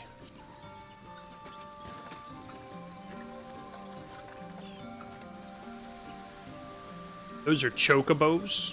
They're my favorite part of the entire Final Fantasy series. I don't know why, but I've always loved chocobos. Glory, huh? Well, if you're willing to take on them tasks as other folks ain't, an adventurer such as yourself can win fame that coin can't buy. When you arrive in town, you'll want to report to the Adventurers Guild. You can find out everything you need to know about the adventuring business in there. Just remember, though, there are more important things than fortune and glory, such as breathing. Ain't no profit in being dead, and that's a fact.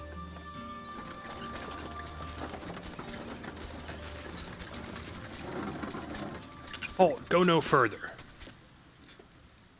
What's this, then? Shunk. Wah. What's going on?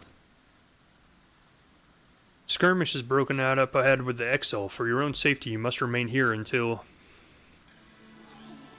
See, the graphics aren't as good as Black Desert in this, but I still think they're pretty good for an MMO game specifically. And it's not beyond possibility that they could eventually someday revamp the graphics. Because like World of Warcraft is like a 15-year-old game now, maybe even older than that. Like the newer content in the game has better graphics than it had when it first came out. Bloody hells, we shall hold them here. Try to break clear.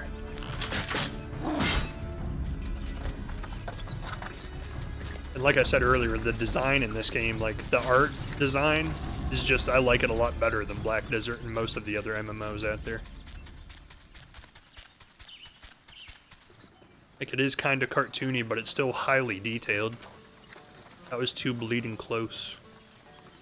Nice of the Ixal to send us a welcoming party, though, huh? Joking aside, this won't be the last time you meet those feathered fiends, so just take care, alright? By the by, is this your first trip to Gridania? We'll say yes.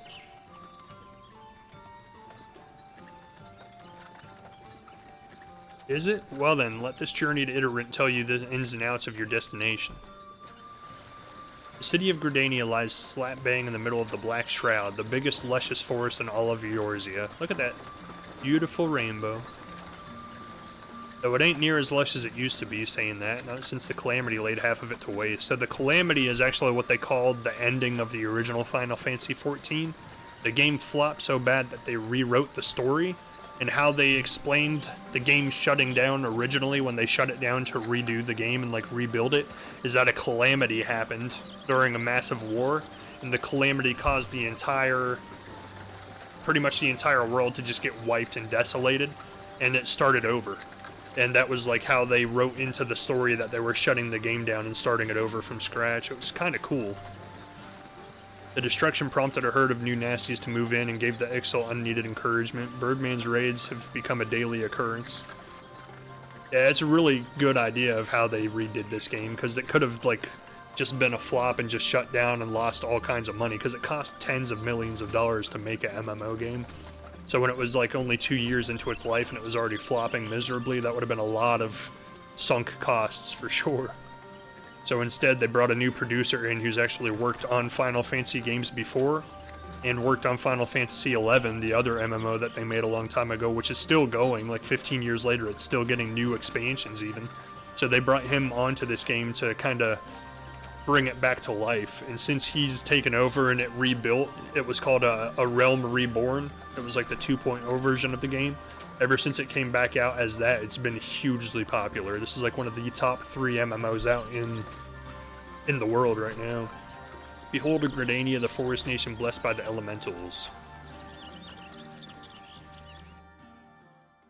The Black Shroud, the ancient forest, close to the heart of Eorzea. Beneath the boughs of its towering trees lies the woodland city-state of so Gridania. Peaceful.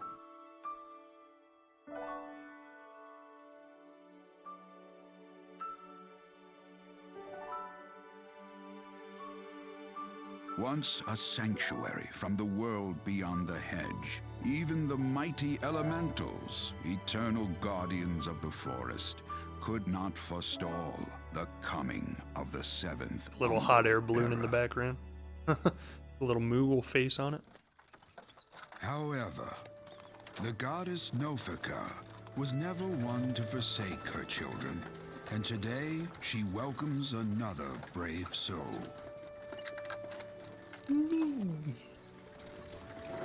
One who may yet play a telling role in the tale of this great realm. And then my little tiny 3-foot nothing guy comes walking off. They're talking about me. And here's where we part ways, son. I'm off to the markets to deliver me wares, and it's back to the high road for me. Here, I want you to have this, by way of thanks for keeping me company.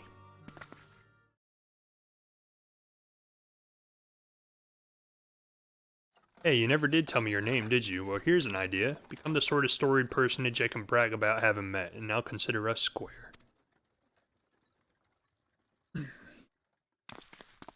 So when this game first came out, I played the beta May before the it came out. matron take him to her bosom, that he may never want. Oh. And in his heart, sow serenity, purity, and sanctity. And a kick-ass soul patch. I love how he walks. Oh god, he has to use his entire body to move. Has to like get his arms swinging, his momentum going as he walks down the path. That's so ridiculous.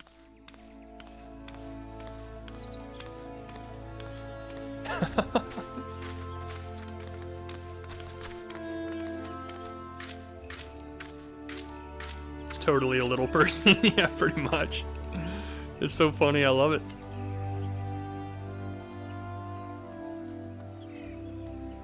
He moves at the speed of like 1/10 the speed of everybody else because his legs are so small. You there, yes you. But what I was saying earlier before you started talking is when I first played this, I played it in the beta before it came out, and I bought the collector's edition, and the collector's edition came with all kinds of special unlockable stuff with it. I'm hoping I can get it on this character too, but I have it on my main character. One of them is a mount. Like, you unlock mounts at, I think, level 10 in this game, and one of them is, your standard mount is a chocobo, and then the one I like is a fat chocobo. And like, the way it's designed in the game is so funny because in order to actually get the mount moving, your character holds like a piece of food on a string on a stick in front of him. And like the animation when he runs around, fat like FAT. So like the animation of the fat chocobo when he runs around is he's just like, he's lumbering everywhere. And you can tell like he's working forcefully to make his body move because he's so overweight. It's so funny. Your face is not known to me, newly come to the city, no doubt. And I refuse to use any other mount besides the Fat Chocobo. And each mount comes with its own music, and the Fat Chocobo music is just perfect. It's exactly what it needs to be. I am Burton, a wood whaler of Gridania. It is my duty to protect our nation from her enemies while welcoming those who may yet prove her friends. Let us see what you are. Is it a tuba? It is. It's like do do do do do do do. Welcome to Gridania, a vibrant forest nation cradled in the bosom of nature. Please select the control scheme you used to. So you can play this game with an Xbox controller, and in my opinion, it actually plays extremely well with a controller. But for now, we're gonna use mouse and keyboard so I don't have my controller hooked up.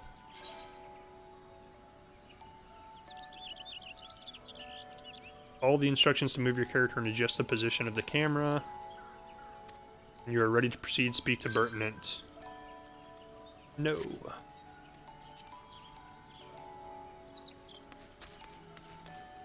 Now, some of this is going to be a little bit different looking than I'm used to, because on my main character, I've adjusted all of this stuff, so like all the UI elements are a lot smaller on my main character screen, so it doesn't take up as much space.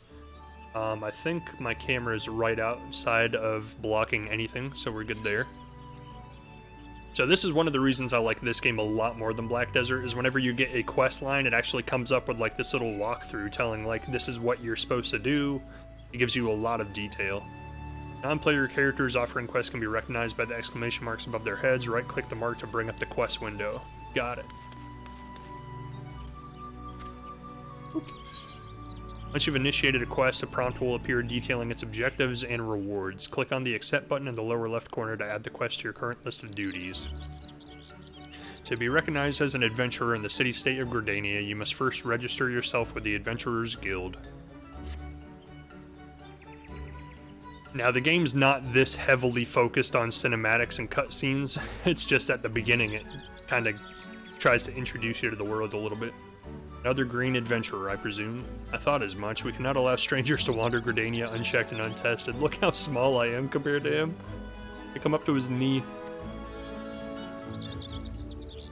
Before you rush off and begin pestering every second citizen for work, I suggest you make yourself known at the Carline Canopy. That's the headquarters of the local Adventurers Guild, in case you were wondering. Makes sense to have more explanation and cutscenes at the beginning. Yeah, because Black Desert just drops you in the middle of all of it. Like, there's no build-up, there's no introduction. The Carline Canopy is the building you see behind me. Speak to Mother Mayune within and she will take you in hand. And that's another thing this game does really well, is it gives you a lot of good direction on where to go and how to do it. Use the duty list to help you complete your task. So the duty list is over here on the side. It's actually kind of covered up a little bit by the map, but we can move that around later. Current objective will appear under the quest line in the duty list on the right side of the screen. A maximum of 5 quests can be displayed and tracked at once.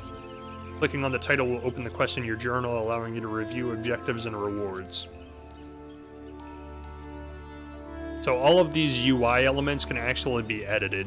So if you come into, if I remember how to do it, System, HUD Layout, yeah.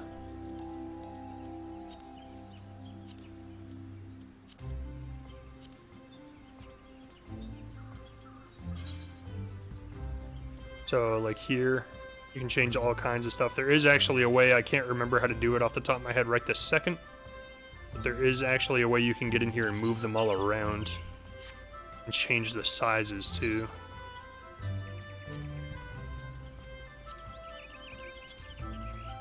I don't remember off the top. Oh, well, it made everything smaller already, so at least there's that.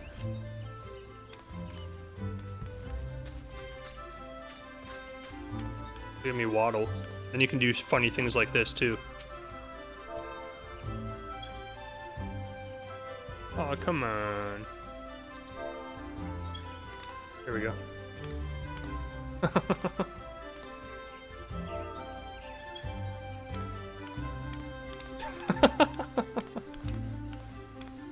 Get a close up of that.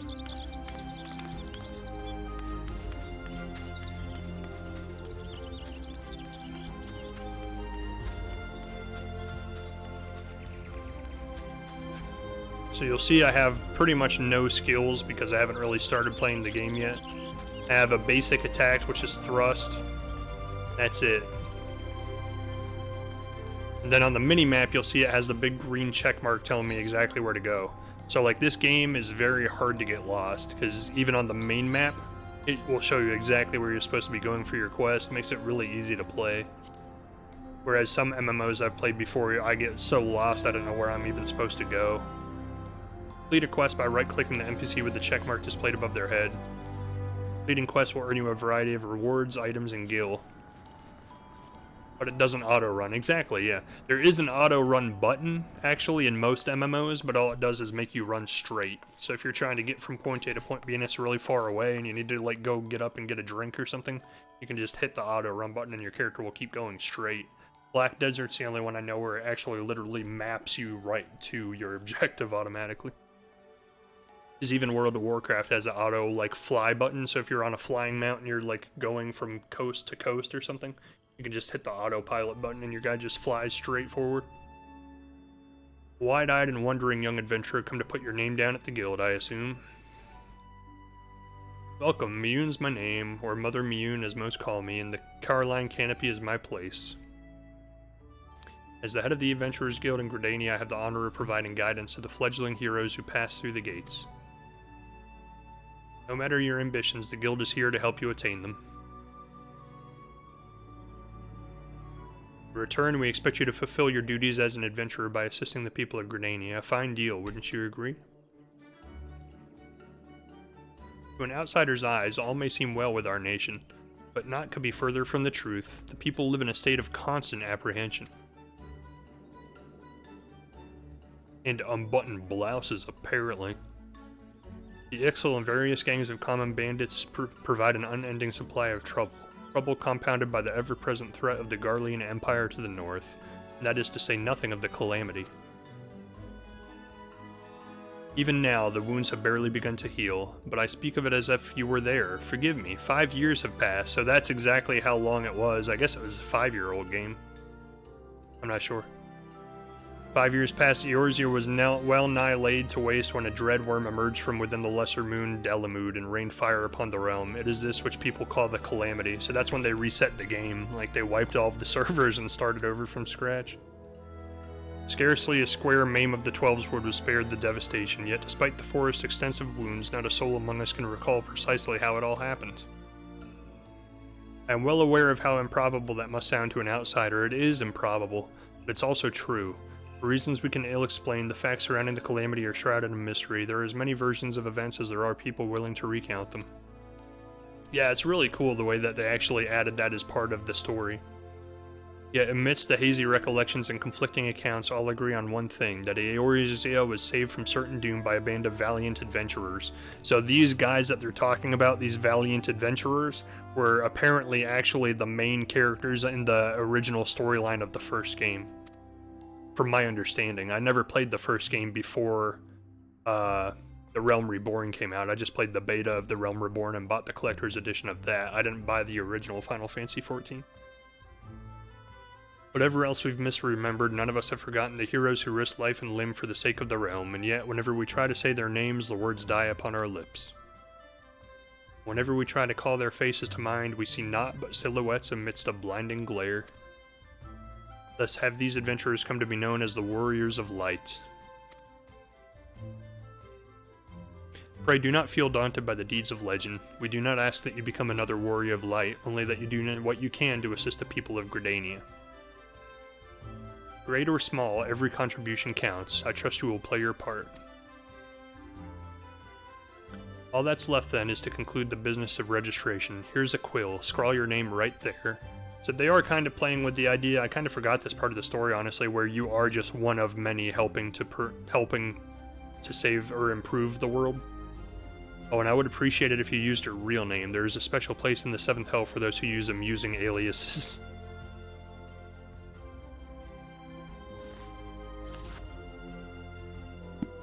Bubby Roosk, and you're quite sure that isn't an amusing alias? What are you trying to say? Very well, from this moment forward you are a registered adventurer of Gridania, a nation blessed of the elementals and the bounty of the Twelveswood. The guild expects great things from you. I can't talk. Look at what just arrived, another goddamn adventurer. That's not very nice. Don't you start with that. Adventurers are the very salve that Gridania needs. The Elder Seed Seer herself bade us welcome them with open arms. Do you mean to disregard her will? Of course not. Lest you forget, it is my sworn duty to uphold the peace. Am I to blame if outsiders bring mistrust upon themselves? You, adventurer, mind that you do not cause any trouble here, or I shall personally cast you out of this realm and into the 7th Hell. Big talk from a 7-foot guy. Pay that outburst no mind. He meant only to counsel you.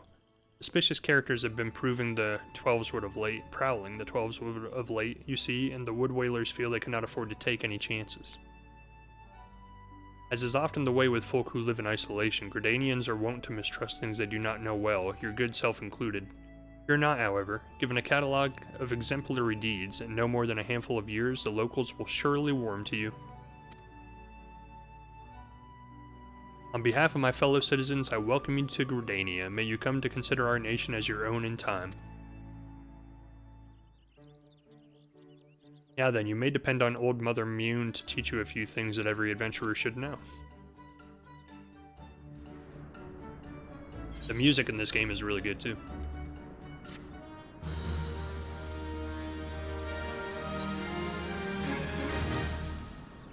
This concludes the introductory tutorial. You have taken the first step as an adventurer in the city of Gridania. Listen well to the wisdom of Mother Mune, then go forth and discover the incredible adventures that await you. Important quests used to tell the story of Eorzea and her people are called main scenario quests. These tasks are easily distinguishable from others by their unique icon. Quests using this icon indicate a task or series of tasks are tied to new duties or features you have yet to unlock. So there's a lot of side quests in this, like any other MMO, but that's how you can know when you can do your story quest, is when this unlocks. Because if you're too low of a level to do the next story quest, there will literally be like a lock icon on it, telling you that you have to do more, or you have a prerequisite to do before you can continue the story. So it even says right here, next main scenario quest, close to home, Way of the Lancer. Close to home. Mione, proprietress of the Carline Canopy, wants you to perform 3 tasks that will help you learn the fundamentals of adventuring. Another cutscene awaits. Let us begin at the beginning, shall we? Now that you are a formal member of the Adventurers Guild, we must be sure you have a firm grasp of the fundamentals of adventuring. To that end, I have 3 tasks I wish you to perform. So one big thing about Elder Scrolls Online, which is really popular with a lot of people, is the entire game is all voice acted, which is pretty impressive considering how much dialogue is involved in these kinds of games. But with Final Fantasy games, like, they're never voice acted.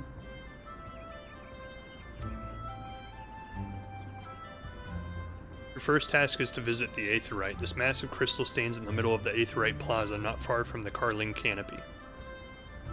As a device that enables instantaneous transportation, the Aetheryte plays a key role in the life of the ever-wandering adventurer.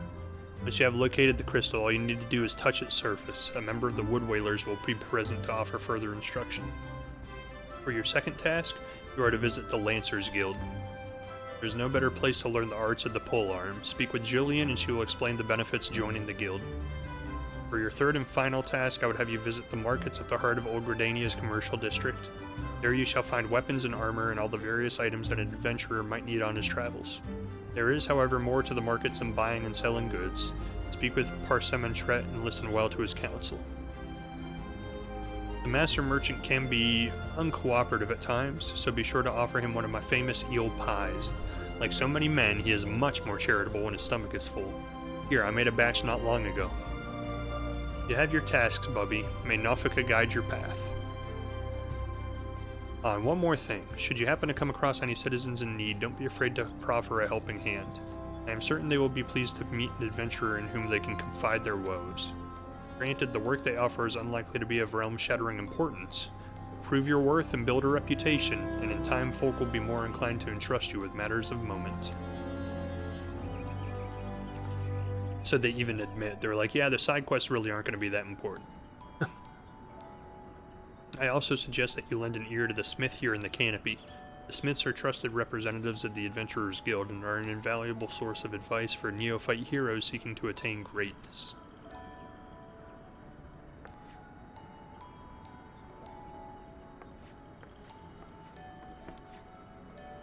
Hello.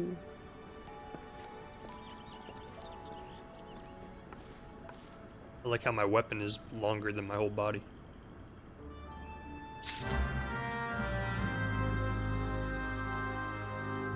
But that's why this game really held my interest a lot longer than most MMOs do, is because it is story. Like, a lot of it is heavily story-driven. And I am very much a story-driven player. Main menu grants quick and easy access to most of the game's main features. For example, selecting character under character opens a window containing your character's various attributes and currently equipped gear. Selecting journal under duty displays a list of current and completed quests. Wish to customize the game's various settings, including key binding, HUD layout, and system config. It can all be accessed via system. Game progress is saved automatically, so there are no in-game save or load functions. However, to prevent data from being lost or corrupted, it is strongly recommended that you end each playing session by selecting log out or exit game. The crescent moon icon will appear to the right of your experience bar whenever you enter a sanctuary, while in this special area you will accrue a rested bonus. The bonus will continue to grow even when you are offline. All experience earned through battle, crafting, and gathering while under the benefit of rested will be increased by 50%. Your current rested bonus is displayed on top of your experience bar, right here. Dark orange bar shows how much more experience can be earned before the bonus fades. If the bar is blue, it indicates your bonus will carry over to the next level. Inns and cities, as well as various outposts and settlements, are classified as sanctuaries. To maximize your experience earning potential, make it a habit to always log out in one of these areas. Blah blah blah, that's just map. The location of the quest objective can also be confirmed by clicking on the objective in the duty list. Gotcha. So, because this is one of the servers that's giving experience bonuses, it's actually double experience right now, I believe. Or 1.5 times experience. Greetings, I am one of the smiths, a stoker of fires and forger of futures. As a dedicated member of the Adventurers Guild, I have been entrusted with the task of providing assistance to new adventurers.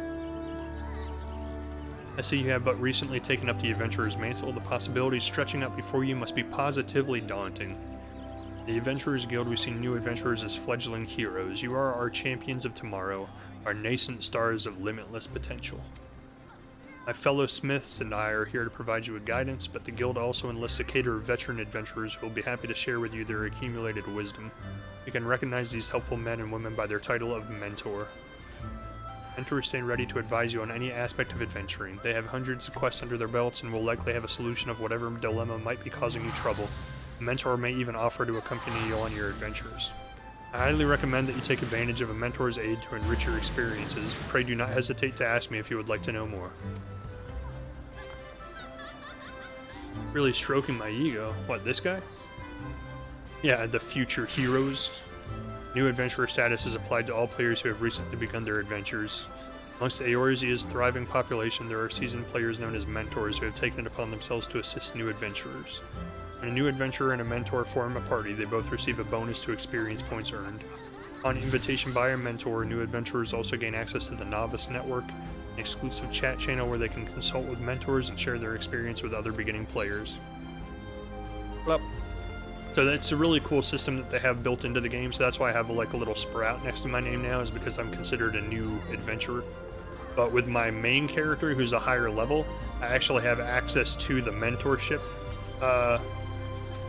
interface, and you can actually go in and like invite new adventurers looking for a group to join you, and it will decrease my level down to their level. So even while I'm helping new players, I'm not like wasting my time. I guess a lot of MMO players would see it as to help like lower level characters, because typically helping lower level characters you don't get any experience points because you're just walking through it. But in this game it actually lowers your level down to that person's level. So even as a high max level character in the game, or higher level character in the game, you can go back and help brand new adventurers and still be able to get experience and loot and stuff like that from it. Which is a really cool system. I like it a lot. Because when I was on my main character, that's how I leveled up most of the time. Because doing quests, once you get to a high level, it's just a grind. Like, it takes forever. So I would go and find like newer adventurers who are doing their first dungeons and stuff. I would offer to help walk them through it and teach them how to play it. And as you level higher in the game, you actually get bonus experience for doing that. There's like daily quests where it says like once a day go out and help a new adventurer and get bonus experience for it. It's really cool. Bernadette is searching for adventurers eager to prove their mettle. Newly come to Gridania, are you in search of fame and fortune? If you have confidence in your abilities, I urge you to speak with Chance Loop of the God's Quiver. You can find him standing vigil before the Archers Guild. The creatures of the 12s would have been behaving most unnaturally of late, and it has fallen to the gods. Look, there's another one of me. Fallen to the God's Quiver to pacify them. Alas, they are sorely undermanned. For this reason, they seek able adventurers to supplement their ranks. I am certain that your offer of aid would be well received. Hooray! Hooray!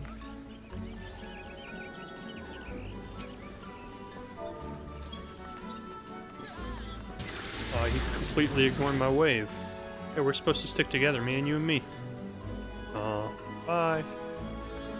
So here's what I was talking about earlier. Like, this is not a story quest, but a quest to unlock. The plus sign means that it's a quest to unlock a new feature in the game, but it's locked because I'm probably just not high enough level to do it yet.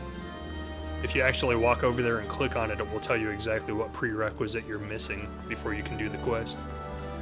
But this is my first quest I'm supposed to be doing right now, is touch the Aetheryte crystal. You attune to the Aetheryte. Greetings, adventurer. I see you are faithfully following Mother Mayun's instructions.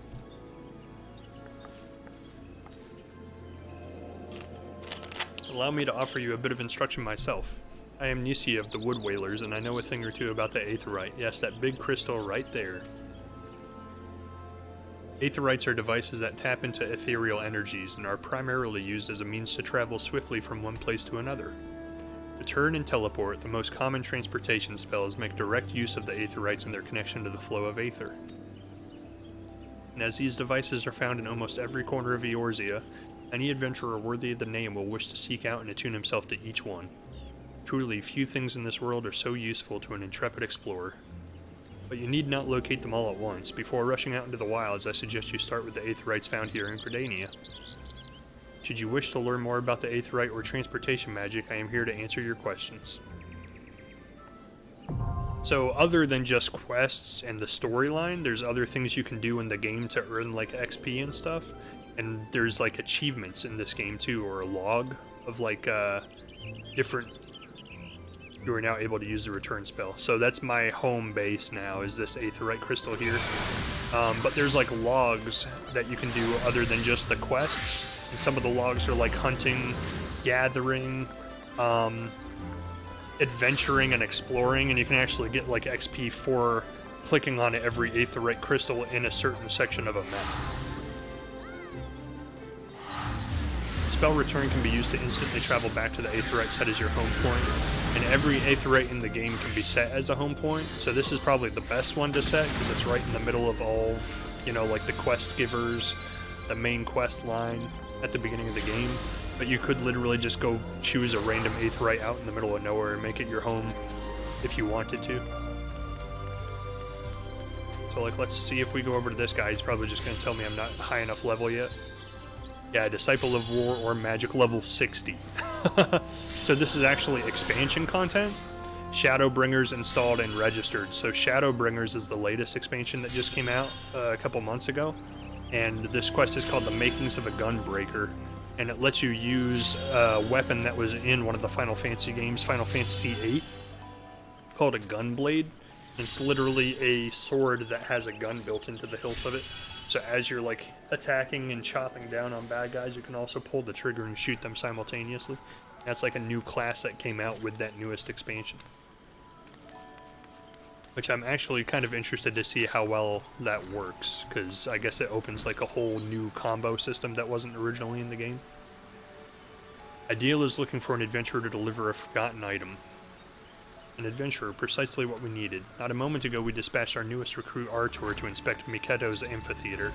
Regrettably, the young Hior has more spirit than sense and he charged off without his tools. Suffice it to say, he won't be getting any work done. Would you be so kind as to deliver them to him? Wonderful. Seek out Luhalik and the Acorn Orchard behind the atrium. You should have Artur's tools.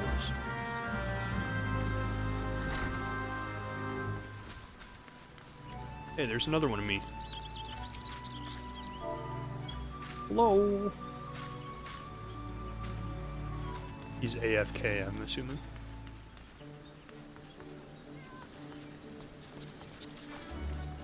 So, we can do the side quest we just picked up, or we can do the main quest that we're still working on. So visit the Lancers Guild. You'll see on the map I'm down here. I have to follow the path north. So, let's do that.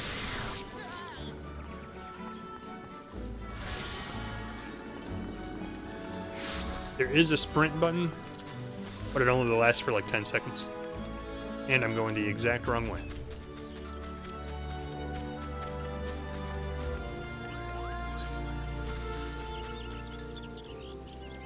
Yes. So these Moogles are actually news people, or not news people, male people. Oh, that one particularly is not, but there are Moogles on the map that are male people, and you can actually send a mail back and forth between other players.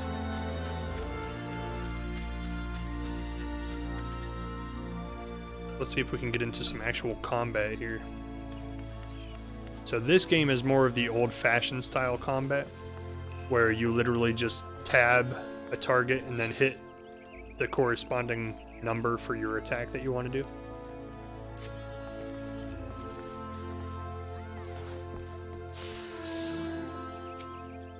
By what right does a fledgling adventurer presume to address Parsematret, master of the markets?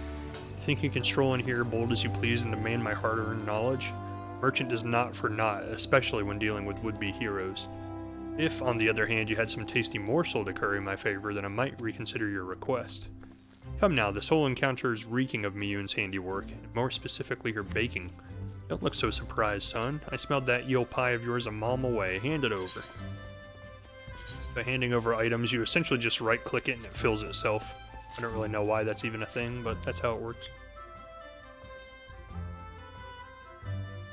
I don't know why they just don't automatically fill it. But, you know, that flaky crust, just divine. Very well, I am a man of my word. Pay close attention, for I shall only explain this once. The aspiring adventurer needs look no further than the rosewood and ebony stalls. Both are but a short stroll from where we stand. If you mean to do battle, you'd best be prepared with a quality set of weapons and armor. But I like my clothes. Such goods are the province of the Rosewood Stalls, directly south of here. You will be pleased to learn that the merchants of Gordania are exceedingly particular when it comes to craftsmanship, so you needn't fear defective straps and the like. If it's potions and paraphernalia you seek, head north to the Ebony Stalls. The shelves there are lavishly stocked by widely traveled Udan merchants, and I may truly say that I have seen things amongst their myriad wares that I scarce knew existed. You follow me thus far? The first step in any purchase is to select the stalls that meet your needs, then you may concern yourself with the price and profit. There's little more that I can teach you with mere words. Go peruse the stalls and see for yourself what wares they offer. There's no substitute for first-hand experience after all, and I'm weary of talking, unless you have another eel pie. This man, he has an obsession. Pies. Oh God, the pies! So that was just kind of a little walkthrough of how the shops work.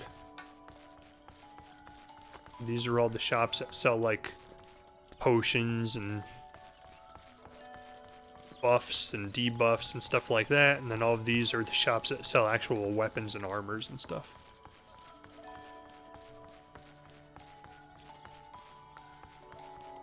So if you go here,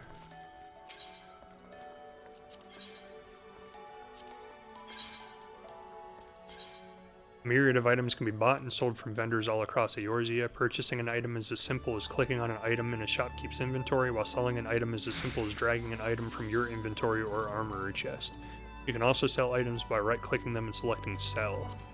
If you happen to have second thoughts about a sale, you can always buy back your item from the vendor, but only if you have yet to leave the area or log out of the game. So these are all the weapons. So obviously I would want a spear, because that's who I am. But I don't have money. Literally 6 gil short. But that's actually what I already have. A weathered spear. For some reason, I have silver chocobo feathers. That is, I think, something new. I don't remember ever having that in the game before. But now let's find our next quest. To the north. Run!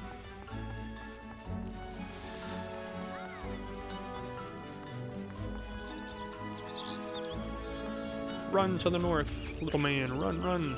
How do we get there? Oh, we have to go through the shops, okay.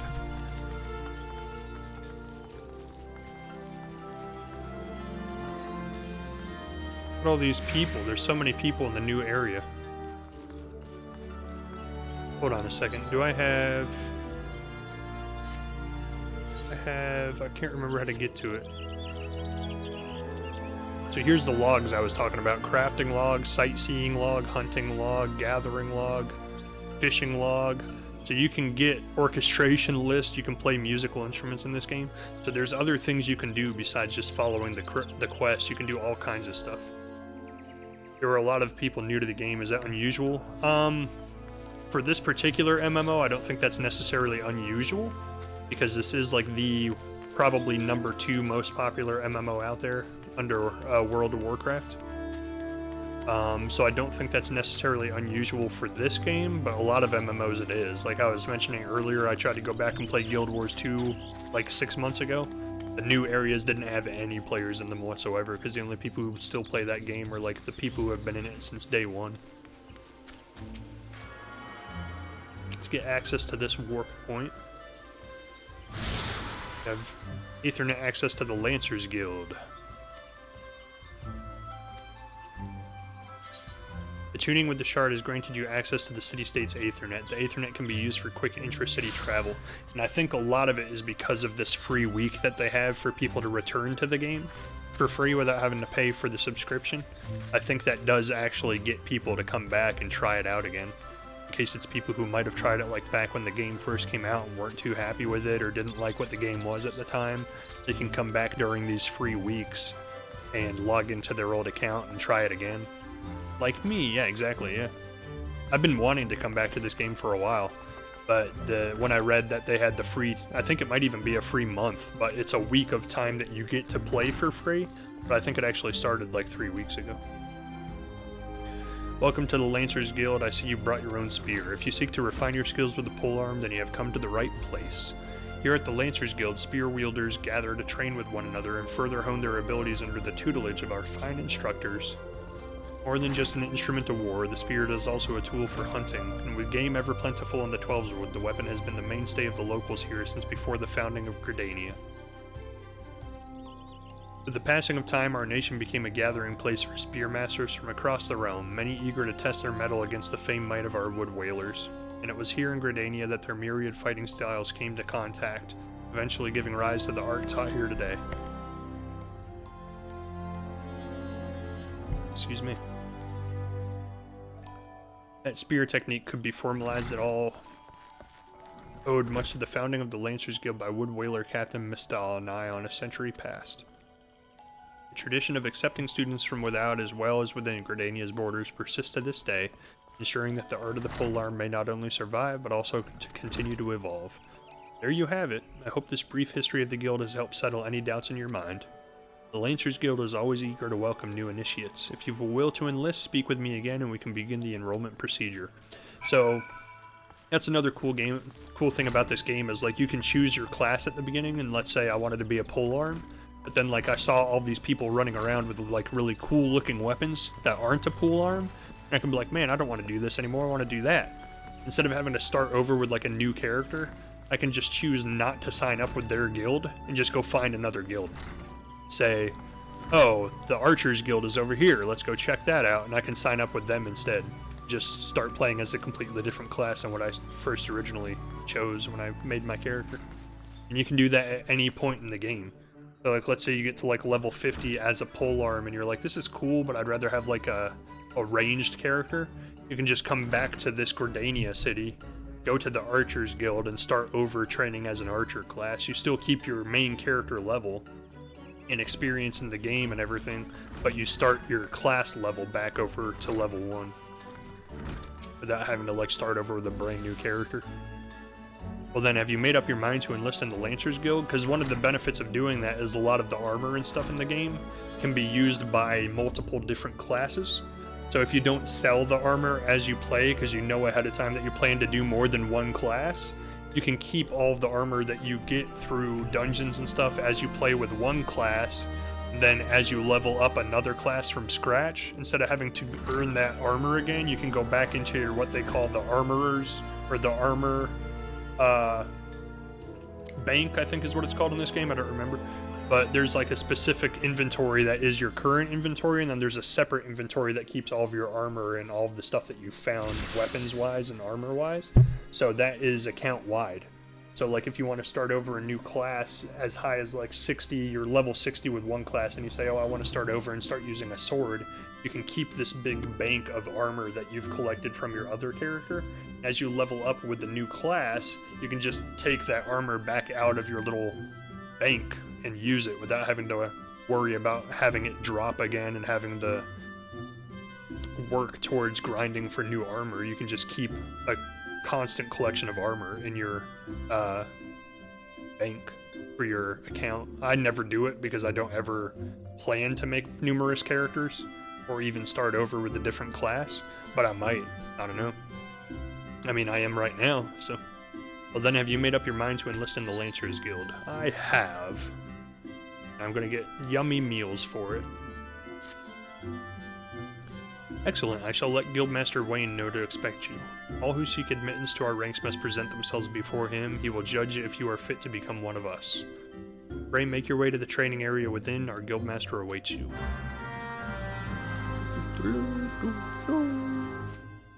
I love the music in this game, it's so good.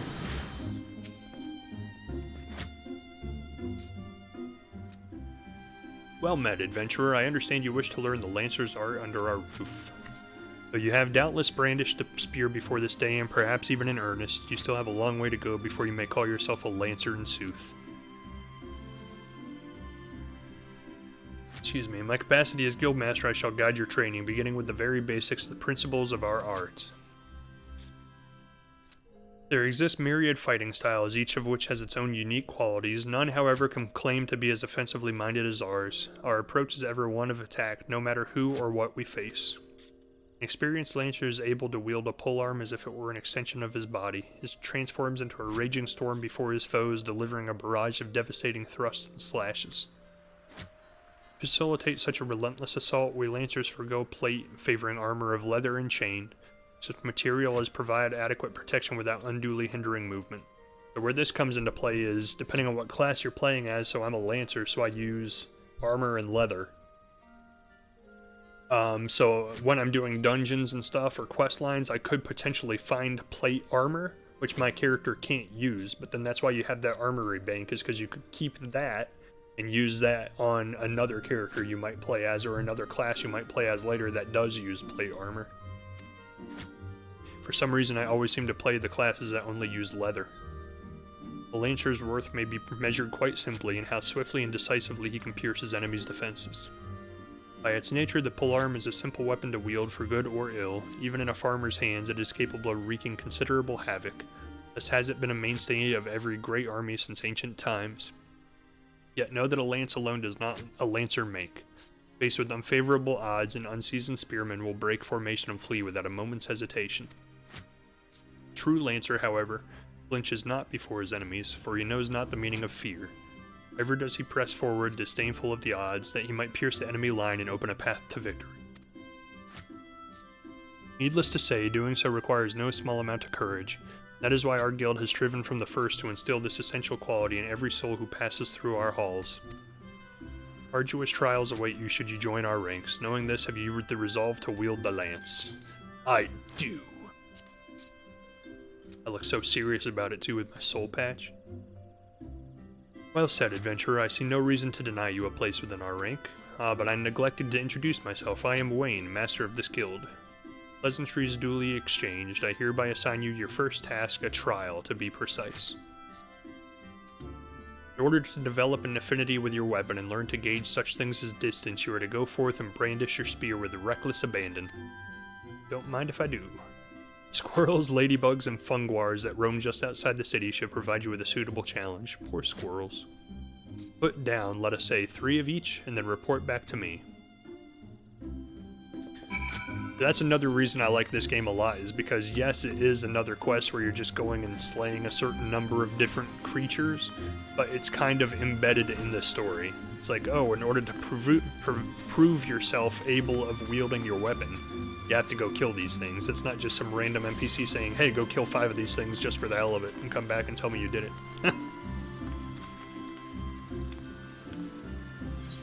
So where is...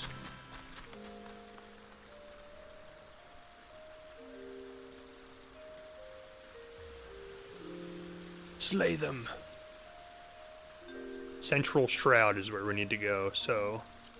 Let's go here and figure out which one of these goes towards the Central Shroud. Central Shroud. Yep. So we have to go all the way back. So if we go home, that'll get us closer anyway. Now, there are other quests all over here, like every time you see one of those yellow exclamation points over someone's head, that's a quest I can pick up. But right now, as a new character, I want to specifically concentrate on just doing the story missions. So... Good Adventure is hard to find. That's the one where I'm helping the guy find his tools. Let's go this way. So we have multiple story quests going on right now. We have Close to Home, and we have Way of the Lancer, which Way of the Lancer technically isn't a story quest. It's a class quest, but it's still a main quest line. These ones with the little flame around it are specifically the story quests. Conquering Hero returns. You have completed my little tasks. The 3 locations you visited will feature prominently in your life as an adventurer. It is best you grow familiar with them as soon as possible. You took the time to listen to the woes of the citizens. I cannot emphasize enough how important it is to lend your talents to one and all, no matter how trivial the matter may seem. I am thankful that you are an obliging sort, Bubby. It is adventurers like you who will win the hearts of the locals and pave the way for those who follow. I pray Gridania can rely on your aid in its struggles to come. With reckless abandon.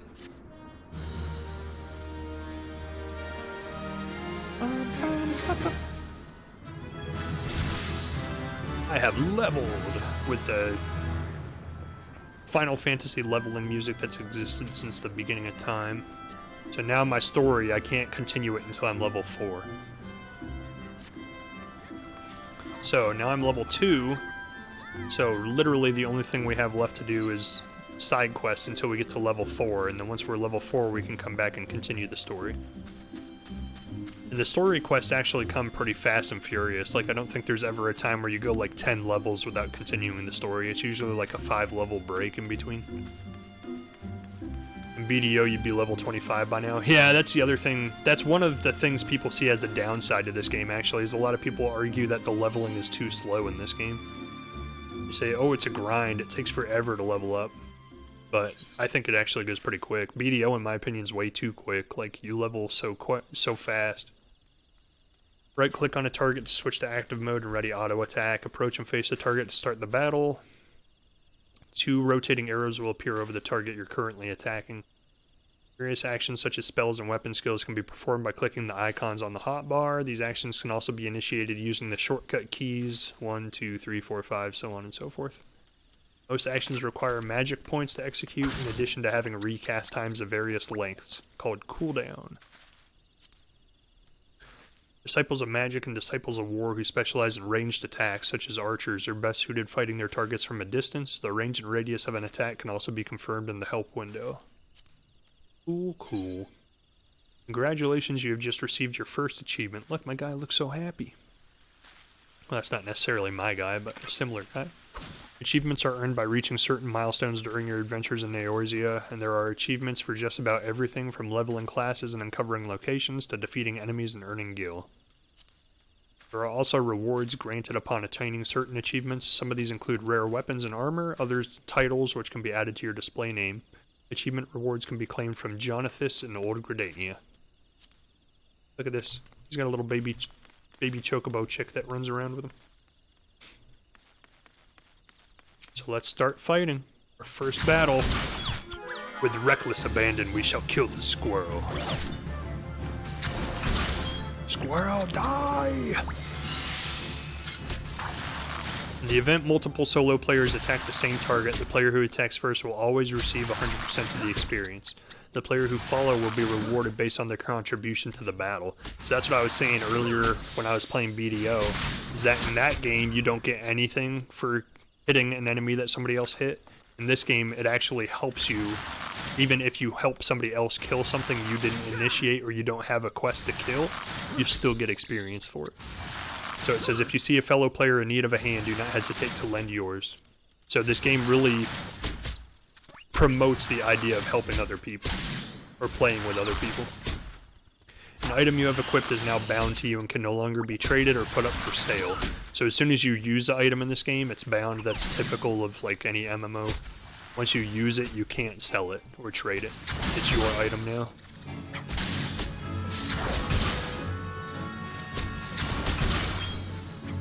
Slay the little ladybugs. Kill them all. So this seems really basic, and technically it really is. Like, you just highlight the enemy you want to fight, you hit the little button that associates to your attack. Right now, because we're still very brand new at the game, we only have one attack. So it is extremely basic.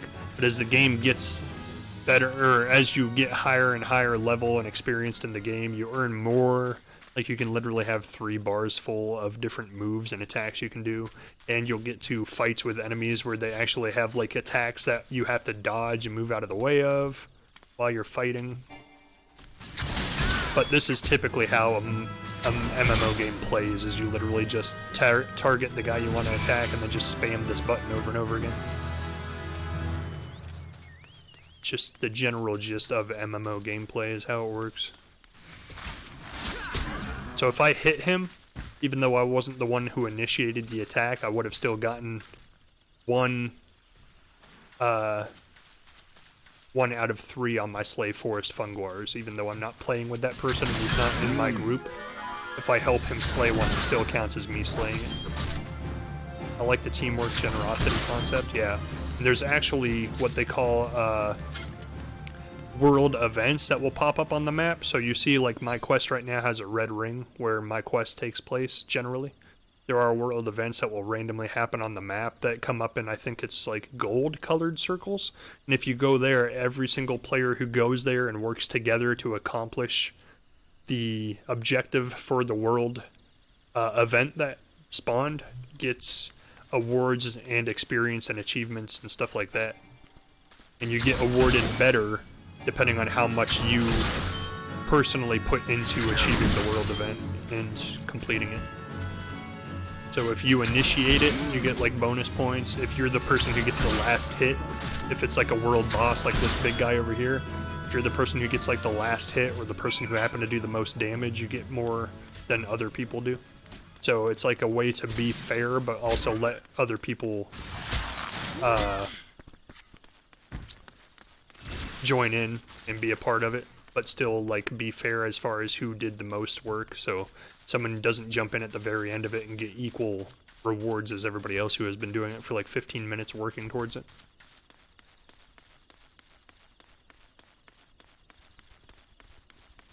So people can't just like walk up and like snipe your kill and take all of the credit for it when you're the one who like worked to get the hit points down.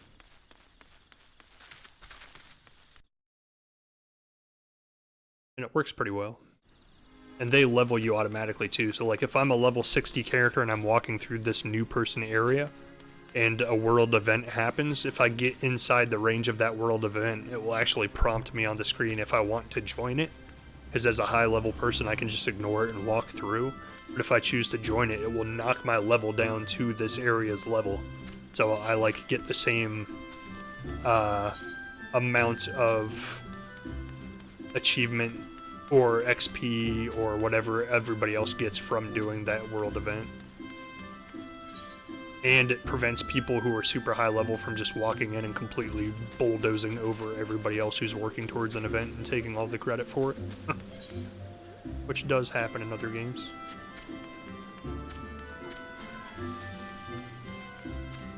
Whoa. Doo-doo-doo. This is the other thing a lot of people don't like about this game is this little break here in between zones. A lot of people who play a lot of MMOs are like, oh, I can play my game without any loading screens whatsoever. They complain because this game does technically have a lot of loading screens compared to other MMOs.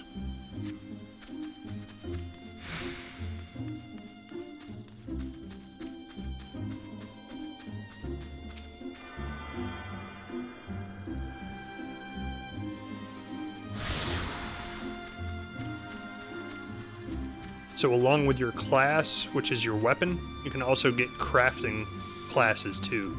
So like that's the Leather Workers Guild. If I decided to, I could be a pole arm leather worker and start like leveling up my leather working crafting. So I can make armor and stuff and then sell the armor on the marketplace for other characters to buy and use. Yeah, there's a lot to this game. Like, it's kind of typical MMO stuff, like most MMOs have that kind of stuff in it. But for some reason I like it a lot better in this one than the other ones. I don't know why. Boop. Hello, I have proven myself. So you are back. I trust you have learned something of the essence of our art. The Lancer learns best when he is doing, each thrust making him stronger. Such things as strategy and technique will come in time, and never forget courage. Without it, you cannot hope to realize your potential. Your look betrays no hint of doubt. I would have you take with you this hunting log. It bears the names of the creatures against which a Lancer might hone his skills. Be sure there is no single way to master our art. The log serves to guide you should you find yourself in need of direction. That will be all for the present. Now take up your weapons, sally forth, and cut a path for yourself. When next we meet, I hope to see you stronger for your time out in the world. The next Lancer quest will be available from Wayne upon reaching level 5. So some items can be used granting various effects such as HP restoration, attribute boosts, and more, like buffs. All items with recast timers cannot be used again until the timer has expired. Items you use often can be set to your hotbar for easy access. And here's one of the logs I was talking about. This is just telling you that there's different kinds of logs that you can do. If we go into the log, now I have a hunting log, and I get bonus experience if I go and hunt these things that are inside the log. So if I kill 3 ladybugs again, I'll fill this whole meter up and get 75 bonus experience for it. And if I kill every single enemy that's in this first page of the log, I get an additional 2,500 bonus experience points for it. On my other character, who's an archer, I have almost every single page of that thing filled out. Might as well talk to this dude and get a quest for him. Always belong to the Lancers Guild wants a fledgling adventurer to deal with a squirrel problem. Okay. The Lancers Guild is looking for someone to track down and exterminate half a dozen squirrels. The infernal pests have been squeezing in under our floorboards every eve for the past several moons and gnawing away at the support pillars. They have yet to inflict any serious structural damage thanks to the builder, but I hesitate to bring such a trifling matter before the wood whalers or the gods quiver, hence my delight at your timely arrival. An adventurer who cannot dispatch such woodland nuisances is not worthy of the name, not here in Gridania anyway. And you know what becomes of incapable adventurers? But perhaps it's best you do not know. The squirrels of which I spoke can be found in the central shroud. Return to me once you have disposed of them, assuming the task is not beyond you. For your sake, I sincerely hope it's not. So that'll bring us back to the same place we were just at. So technically I could have gotten both of those quests at the same time and knocked them both out at the same time. But now that we have the hunting log, we'll actually get more experience for completing this dude's quest to kill squirrels, because squirrels are part of my hunting log. Or like 3 of them, I think. Yeah, so if I kill 3, which I'll kill 6 for his quest, I'll get the experience for his quest plus a bonus 180 experience. Go do this quest too, I think it's like pretty close to us. And it's on the way to the central shroud anyway, so... Oh, little chocobo.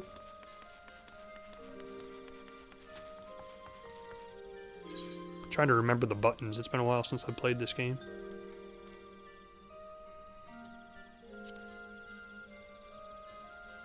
So these are the things that I'll unlock at the different levels. Trying to remember how to get to... Might not have the option to do it yet, because I might not be high enough level. Yeah, pet. I was going to see if I could get my pets.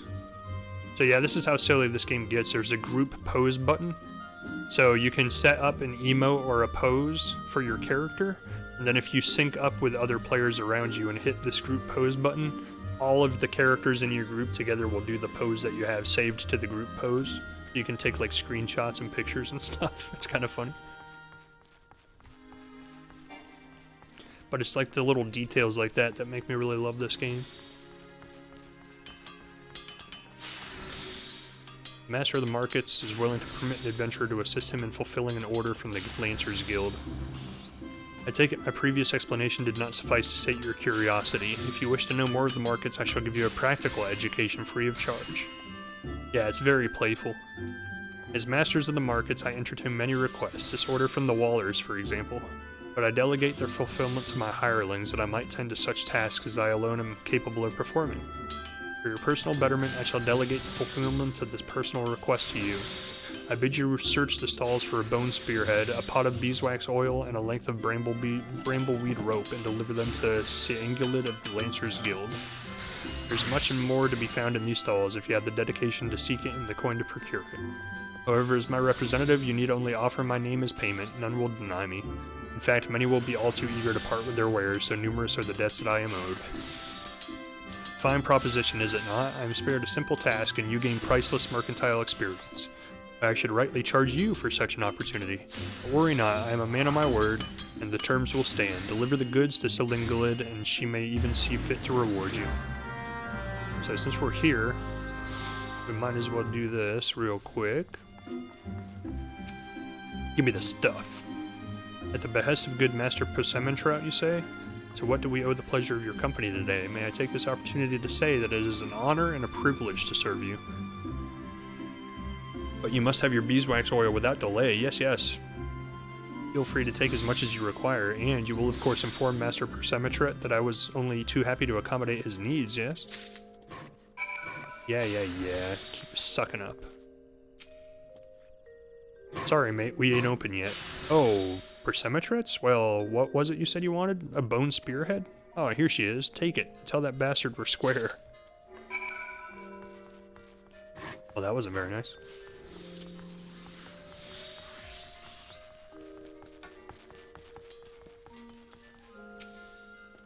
Got discerning eyes, sir. The craftsmanship's truly something, isn't it? Perfect for securing any manner of Persemetret. Gods, if I never hear that bloody name again, it'll be too soon. There I was thinking I might make a guild today. Here, take the damn brambleweed rope and bugger off. Such rude people. So now if I go back to my guild, drop this off real quick. What's up here?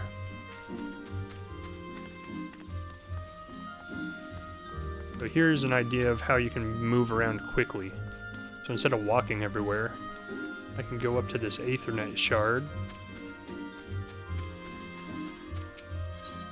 I can go to the Lancers Guild.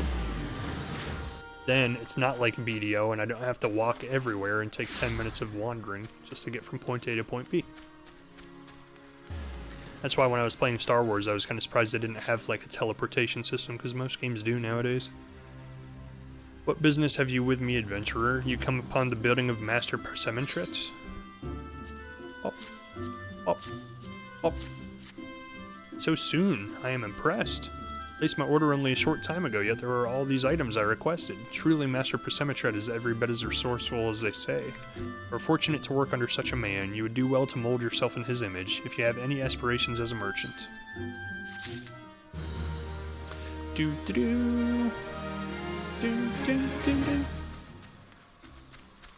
So another thing is...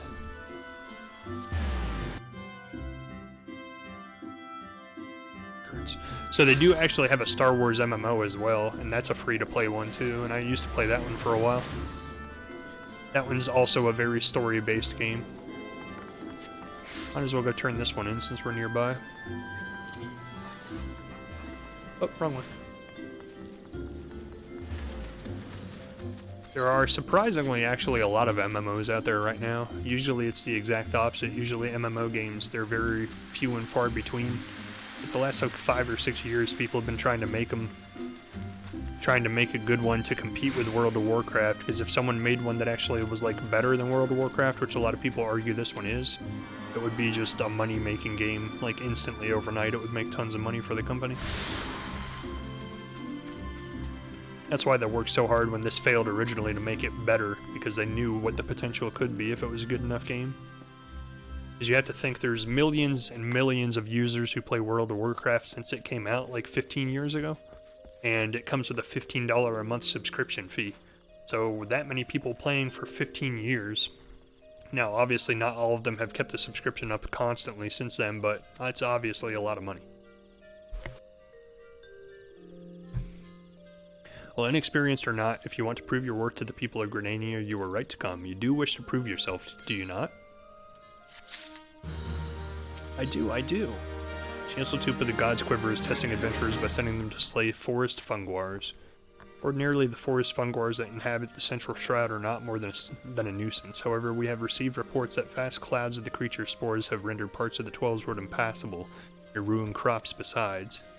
We periodically cull the funguar population in order to prevent such occurrences, but the creatures have taken to spawning out of season, making it ever more difficult to keep their numbers in check. Though this is indeed a troubling development, the God's Quiver has more pressing concerns and can ill afford to waste time fighting fungars. If you wish to prove yourself, go to the Central Shroud and exterminate 6 of them. Use caution and approach them one at a time, lest your adventuring career be cut disappointingly short. Okie dokie.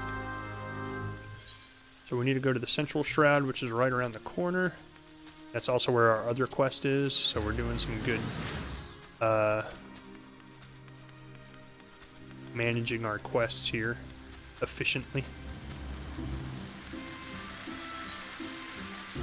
Now, technically, if we sat here and got every single quest that's on the map, like all of the gold quests, they would most likely all send us to the same place generally, like the central shroud, and then we could knock out all of them at once. But right now I'm just kind of trying to get through as much as possible in one stream just to get an idea of what all is in the game and show you guys what's going on. So we're gonna go hand in this quest before we go to the central shroud. Excuse me, goodness.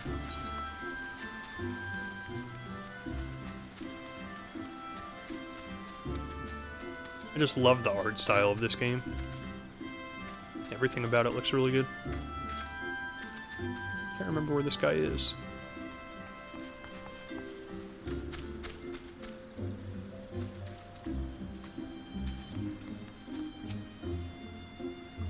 Dale sent you? Give me a moment. Here they are, still fresh and unused as the day you got him. Doubt he's even realized he left the bloody things behind. First day and he forgets his tools. Daft Sod needs a kick up the... That's not very nice.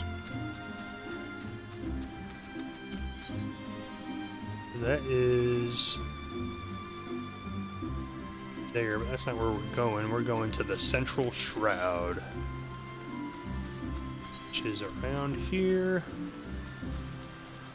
This time when we go to the central shroud, we're going to try to find the aetheryte, so that way we don't have to keep walking everywhere.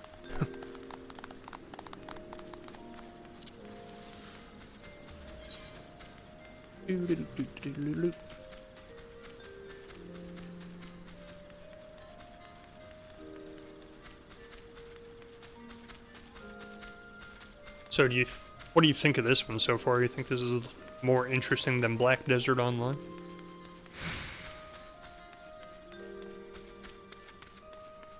I think it's more enjoyable to play than Black Desert Online is. Holy cow, I have 13 mail. Oh yes, definitely. Just noticed that out of the corner of my eye as I was wandering. I need to find a mail moo quick. See what all my mail is. Probably stuff from my account. Telling me that I can use it on this character too. Oh, I leveled. Vorpal something. Vorpal thrust. So, combos. We're not going to read that because I can tell you what it is. So, this true thrust move here will trigger this. So, combo action, true thrust. So, in order to use this in a combo, I have to use true thrust first. So, if I use true thrust, then my number 2 attack will start glowing, meaning that I can use it. And that's like a 1-2 hit combo, it should kill it. Yeah. So, now I'm even more powerful than I was before, and I was already godly powerful.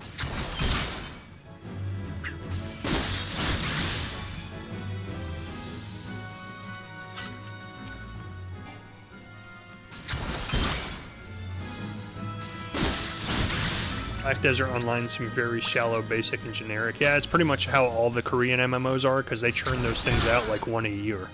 Like, generally an MMO game that is made by a big studio like this is made by Square Enix. It takes like 5 or 6 years to make. The Korean MMOs seem to come out like every year, like they just churn those babies out faster than anything. So I'm getting a lot of bonus experience right now, which is why we leveled up so quick, because I've already done like 2 of my hunting log items. Forest Funguar is the next quest we have, and we'll get 360 more experience by killing them.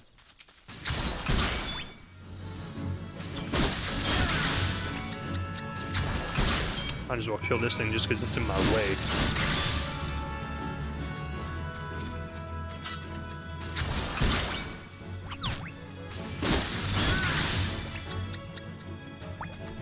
Alright.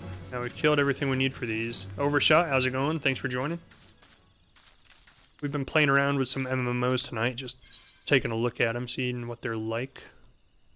Population control, slay the Fungars, they're further south, so let's go this way. Sounds fun. It is fun. At least this one's more fun. We were trying to play Black Desert Online earlier, and it was honestly kind of boring. apparently somebody else is on the same quest I'm on, because they're hunting the same things I'm hunting. Leave some for me. I'm a little man, I can't run as fast.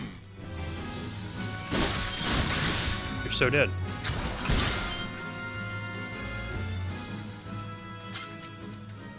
So we need to kill 6 of these for the quest, but we're going to get bonus experience once we kill 3, because it will finish one of my hunting logs that I'm doing.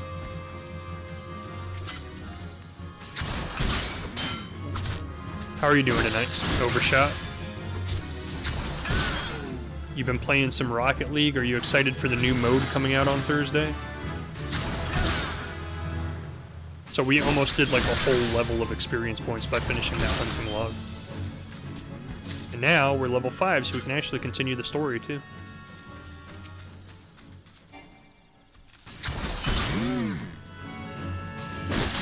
First, let's finish this quest by killing the last 2 of these. Now, you don't want to wander too far, because like the difficulty ramps up real quick. Once you wander too far, the enemy's levels go up to like 12. They'll kill you with like 1 hit. So you gotta kind of stay within the confines of the beginning area. So now, we want to go to New Gridania to drop off all of our stuff, so we can just use the return.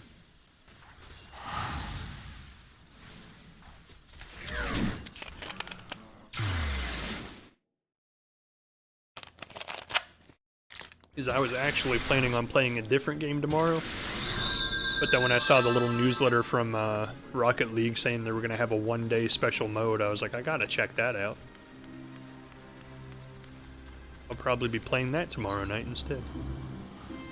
But where is... Go this way.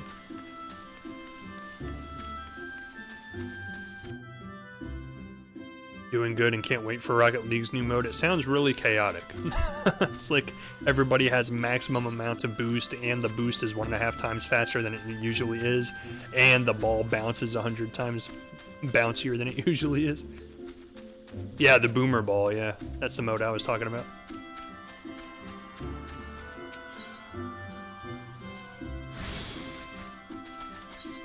Why, is there like a new permanent mode coming out too? Goes for 3 days. Oh, okay. I wish they would make stuff like that permanent, so you don't have to like specifically log in that certain time frame.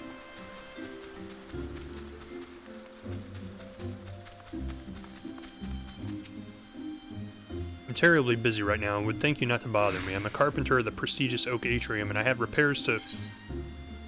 How are you going to repair things without your tools, moron? Where did I put my... Oh, gods. I take it you're from the guild too, then? What's that? Idale sent you with my tools? I was actually just about to go and, this is so embarrassing. My apologies, it's just I've been so focused on the task at hand. You know, it's a miracle this amphitheater even survived the calamity. It was the Carpenters Guild that saved it, moving it piece by piece and rebuilding it. When I saw what they had done for Gridania, I knew what I wanted to be. The gods, when they told me my first task was to come here...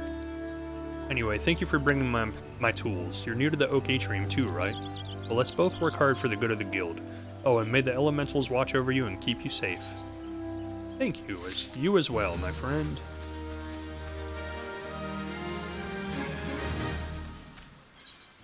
So, we want to go to here. Let's go back to our... When is Rocket League going to have a mode that makes good players clumsy and bad players awesome? That's the mode I need. Yeah, pretty much, right? Me too. I like playing it, but every single time I play it, I lose miserably. Laughed way too hard at that.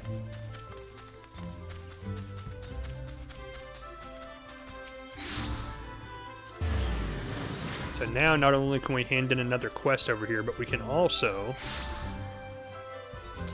start the next story quest, I believe. Oh, this is the next quest for our class. The squirrels are dealt with then? Very good. I'm pleased to see you have proven yourself useful. What's that? You wonder what happens to adventurers who fail to complete it? Why, such sluggards soon find there's no place for them within the city. Where do they end up after leaving Gridania? Well, you shall hear the truth of that before long. Ooh, ah. So this is for magic people. So you can see the stats. The magic defense is high, but the regular defense is low. This one has higher regular defense, but low magic defense. So that's what we want, because we really don't care about magic. So that's the armory chest I was talking about before. So that's account-wide. Every piece of armor that you find in the game through your entire account can be saved in this massive armory chest. So if you change your class or start a new character, you can actually use armor that you have from a previous character. This guy has no armor. He is naked.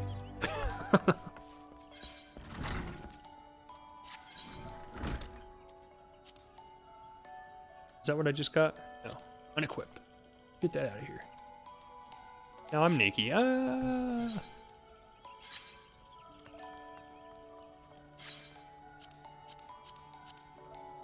I don't honestly remember how to get into that. I guess I should have read it.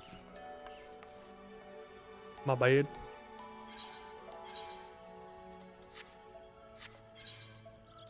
There is...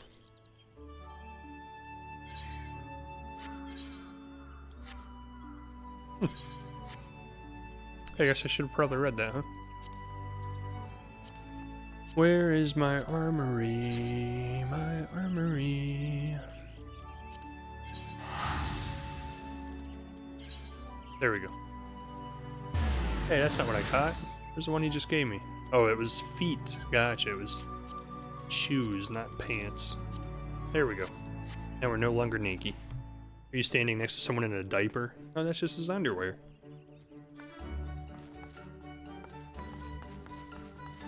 Don't Jar Jar race his choice of undergarments. Look at this guy's pompadour he's got going on. Man, he's rocking it. That's funny. Old Master Wayne would teach you the meaning of courage. Please do. You have returned. I take from your presence that you have gained a measure of familiarity with your weapon. Good, you are ready to begin the next phase of your training. You will recall my telling you that it takes no small amount of courage to be a lancer. Now, in general terms, courage is the strength to do something which one finds unnerving. However, a lancer's notion of courage is not so simple. Having first drawn a distinction between courage and recklessness, he then divides the former into two aspects. I would have you learn each with spear in hand. The first is composure. When outnumbered in battle, a lancer may lose his composure and succumb to panic. Should this happen, all of his training will swiftly flee his mind, and he will struggle to overcome opponents whom he would ordinarily have bested with ease. He will, in short, contribute to his own defeat. If you wish to become a lancer in sooth, you must learn to maintain your composure at all times. Do this and you will be able to call upon every ounce of your strength and skill when it matters most. And so to your first task, the riverbanks of the Central Shroud are home to vilekin known as Yarzons. Fiercely territorial, the creatures will attack anyone who strays too close, making them the bane of fisherfolk. They typically fall upon their prey en masse, barring all avenues of escape before closing in for the kill. What must go through the mind of their victim in that instant? Panic? Despair? Be sure to tell me upon your return. Needless to say, I would have you brave such an encounter. Take the sack of decidedly noisome bait, and use it to lure the ever-ravenous creatures out of their nest. It may be that only one curious Yarzon appears, but what if 2 or 3 follow the scent? Let us know how you fare then. Go now, my young lancer, and learn what it means to fight with composure. He's setting me up for failure. Key items can be used on targets by first right-clicking on the target, then right-clicking the appropriate icon from the key item window. Got it. Thanks, pal. He wants me to die. Do-do-do-do-do.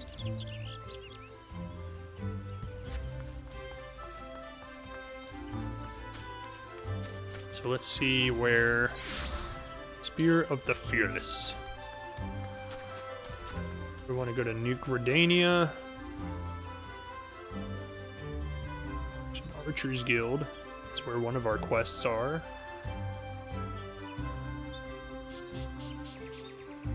Central Shroud is where the other one is, so let's go to the Archer's Guild, which we just happened to have clicked the Aether for earlier. Now we can go hand this quest in.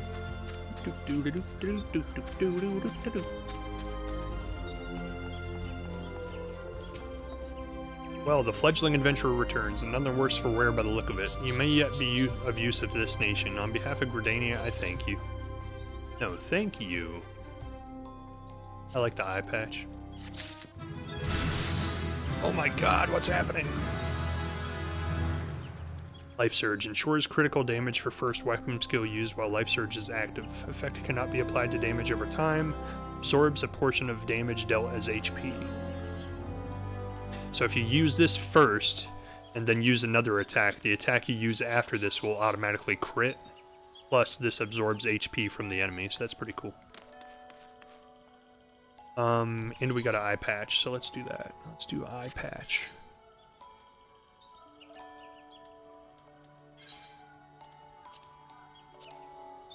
Now I have a cool eye patch. I'm dapper. Now I need to go to... There we go. Now we can get our story quest. And go to the right place. Look at his little arms move. Needs to use so much energy just to get from point A to point B. And throw in a stylish jump for good measure. Hey! Love how he explodes his arms and his legs out before he lands. Hey! Alright, so let's go down this way. We'll do our story quest. Wait, first I'll show you a chocobo up close. They're such majestic, beautiful creatures.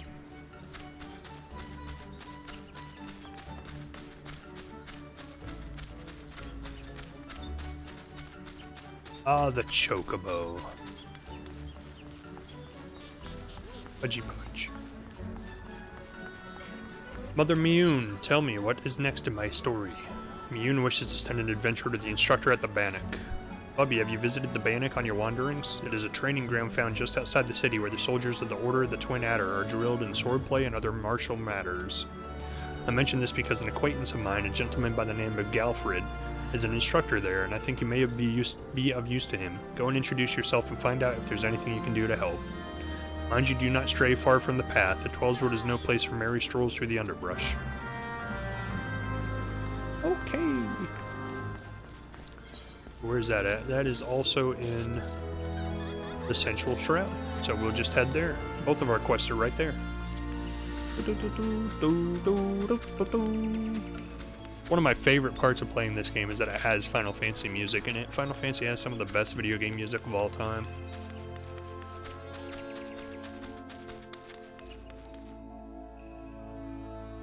Like if they made a Zelda MMO, I'd play the heck out of that just for the music, honestly. Zelda also has some of the best video game music of all time.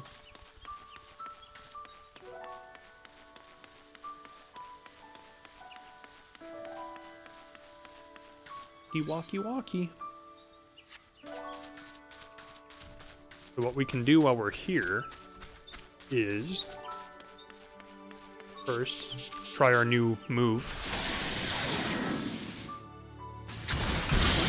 Oh man, crushed.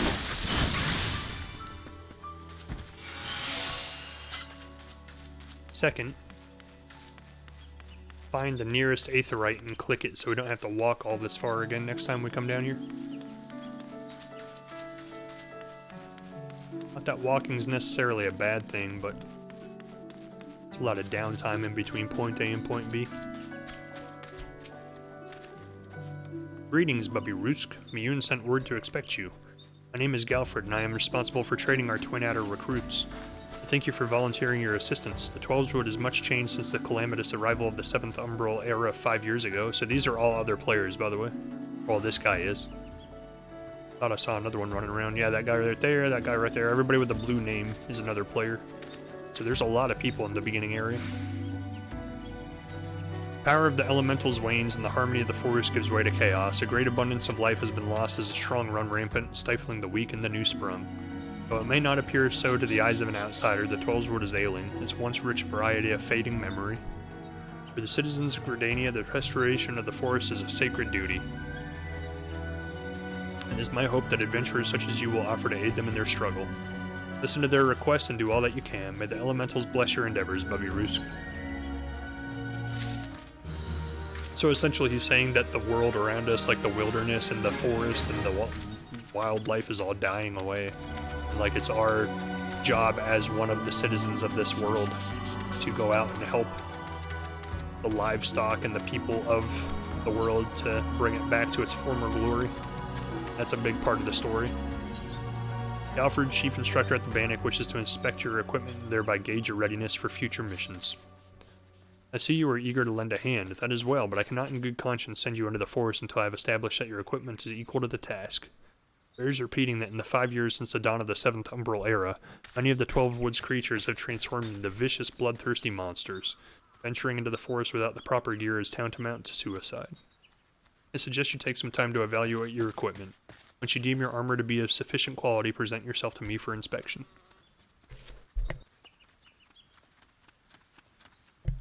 Equip your head, body, hands, legs, and feet with gear of item level 5 or above before returning to speak with Galfred. So, if my gear was not high enough level, I don't believe it would let me talk to him. Am I correct in that? Yes, I think you passed muster, yeah. So if my gear wasn't high enough level, it wouldn't even let me. It wouldn't have a green check mark here. It would be locked. You would be surprised at how many young, promising soldiers get themselves killed by rushing off into the woods without first donning a decent set of armor. Your equipment, however, should provide the required degree of protection. Consider yourself ready for duty. I'm ready to take a big duty. Level up, and now I'm starting the story in earnest. Like, this is the beginning of the actual story. The rest of that up till now is pretty much like the starter area. By your tireless efforts, you have proven yourself a friend to Gridania. I believe you can be trusted with sensitive intelligence. I would assign you a mission of considerable import, yet the need for secrecy prevents me from disclosing its details until you have pledged your participation. I am authorized to tell you only that it concerns suspicious activity in the Twelveswood. Say that you will lend us your aid, and I shall proceed with the briefing. Galfred needs an adventurer to investigate suspicious activity. Cutscene. Good. Time is of the essence, so listen well. With my eye patch. You will by now have heard that a suspicious individual has been seen prowling the Twelveswood. And you may also be aware that XIV activity has risen sharply in the region of late. What you may not know is that this increase coincided almost exactly with the first recorded sighting of the aforementioned individual.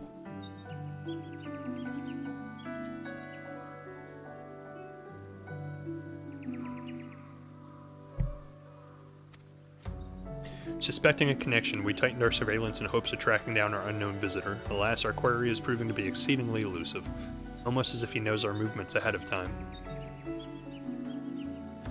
But where whole units have failed, a lone adventurer may yet succeed. Acting independently and covertly, you may be able to close in on our quarry unnoticed. Fear and anxiety are beginning to take their toll upon the citizens, Bubby. For their sake, I ask that you aid us in this investigation. Aye. My eye is a good one. I don't know why I covered it. I guess that gives me armor. Protection from people poking me in the eye. You have my gratitude. With your help, I am hopeful we will shed light upon this mystery. Begin your search at Life Men Stump. It is there that the majority of the sightings took place.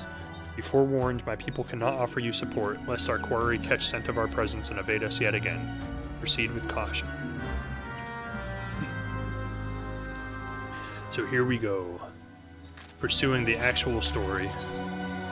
Some quests you will encounter objects with which you can interact simply by approaching them right-clicking.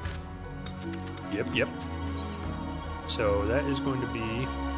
So there's the world event over there, but it's level 33, so I can't really go near that or I'm going to die. New Gridania.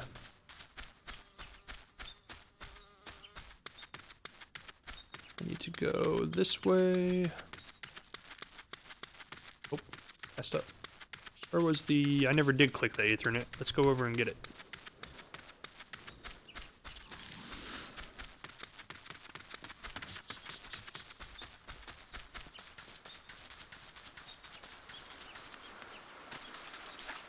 Whee! Technically I'm going kind of beyond the bounds of where I'm supposed to stay, so hopefully there's no enemies here because they could easily kill me. I wanted to get here so I could not be able to jump over that fence, apparently. Here we go. Kind of a weird way around, but I made it. Now where is the gem? Should be easy to see because it's giant. Got it.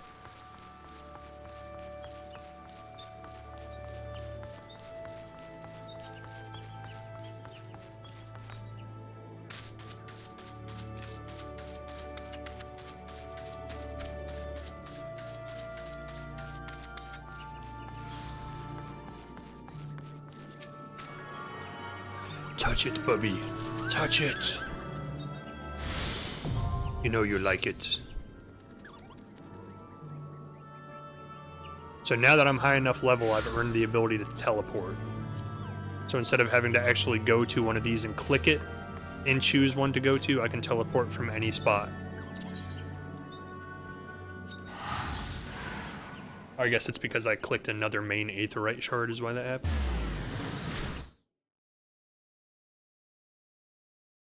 Still wondering what all this mail is. I don't know why I would have that much mail on a new character. So now, our main mission is in the Central Shroud. That is where we shall head. Unless I find a mail moogle in between here and there. Shop, shop, shop. Hunt board. I don't see one. Kinda interested to know what is waiting for me.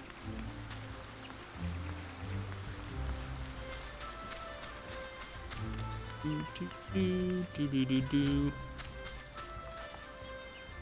there a mail moogle in here? No. Let's continue the story. We'll probably do one more story quest and then we'll call it a night for now. It's getting kinda late. Look, there's so many small people in this area.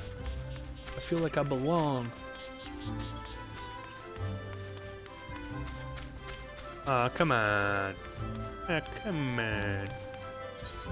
Let me in.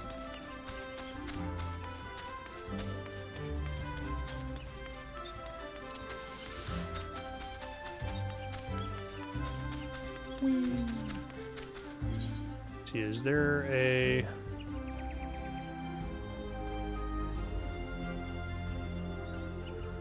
Oh, it was actually in the exact same place we were just at.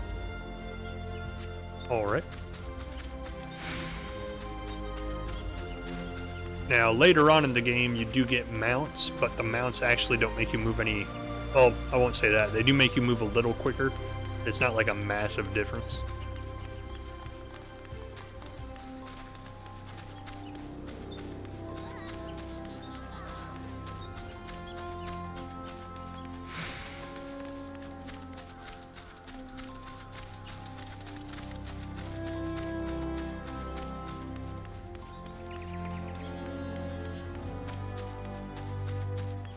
Spear of the Fearless.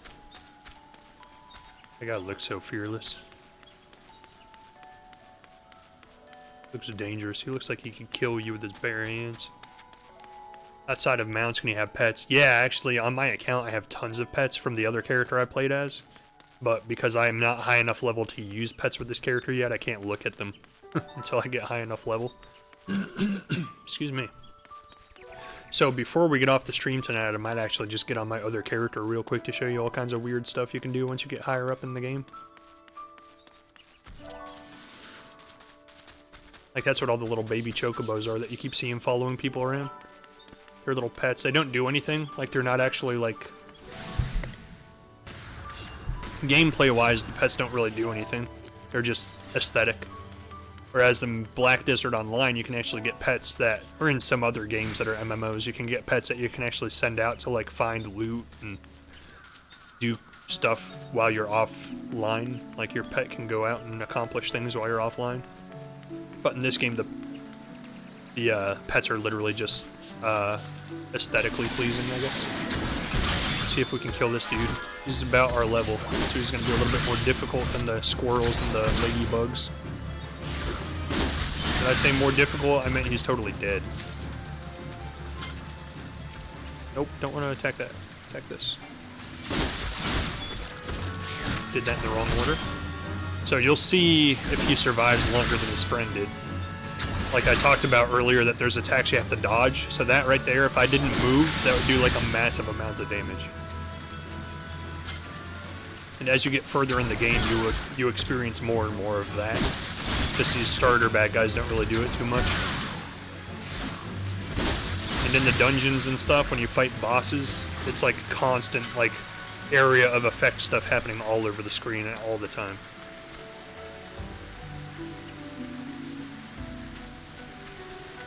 So if I go here, so this is the quest that we got from that other dude earlier. If I come here and use the bait, I can get this Yarzon to come out, and these guys are cool looking.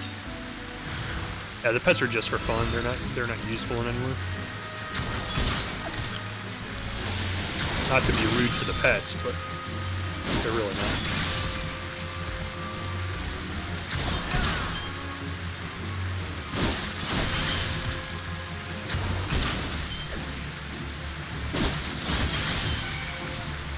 You even had the high ground.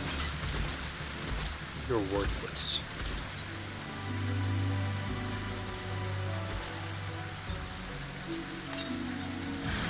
Now, the pets aren't useful, but the mounts are, which is another thing this game that does that no other MMO that I know of does, which is really cool, is your mount can actually work as, like, an AI character, too, to, like, help you. So if you're in a battle, your mount can actually get, like, war armor and stuff, and actually learn battling skills. And I'll show you that on the other character, too.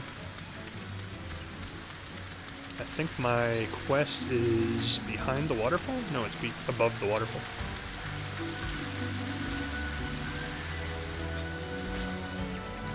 Yeah, that's actually one of the reasons that when this game was remade, as the game it is now, that I was like really interested in playing it, is when I found out that you can actually train your mounts to fight alongside you and help you in your quests. I was like, oh, that's awesome. So they'll even help you in like boss fights and stuff like that too.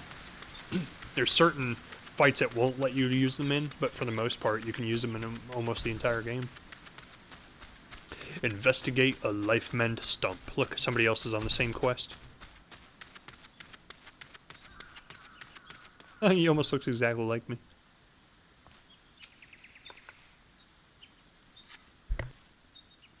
You are about to enter an instance battle.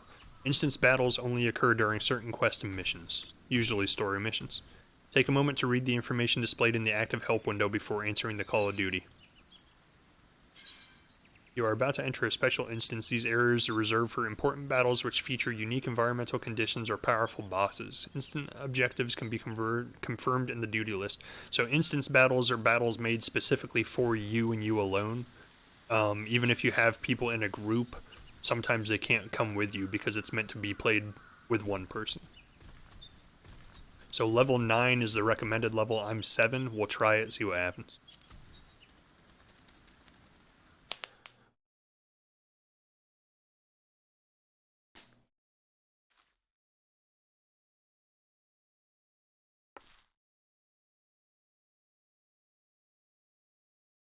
It's quiet.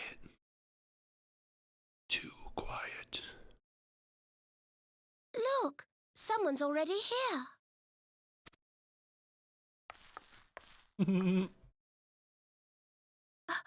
Oh dear. Is that a sword in the stump? Bad idea. Really bad idea.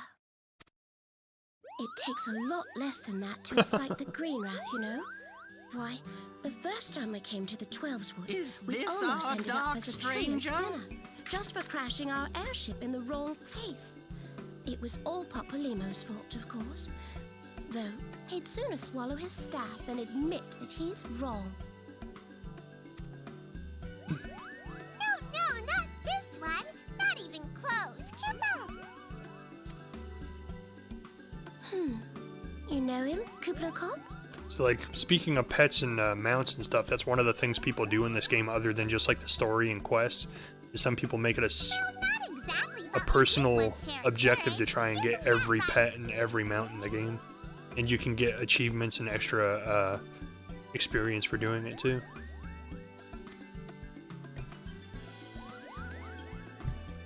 So that's the same Moogle that was on the cart with us at the beginning of the game. How are the readings? Same as the last. There is a disturbance here as well. And newly manifested at that.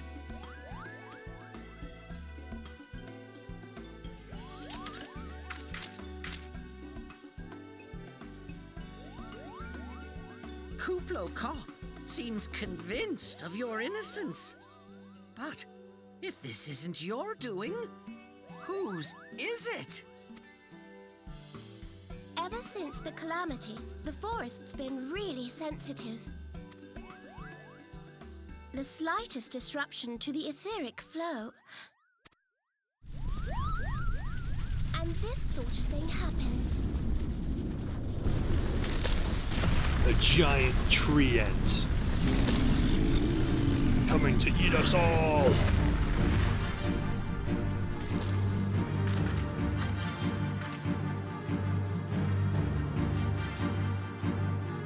The guy definitely looks cooler than him. We have little choice.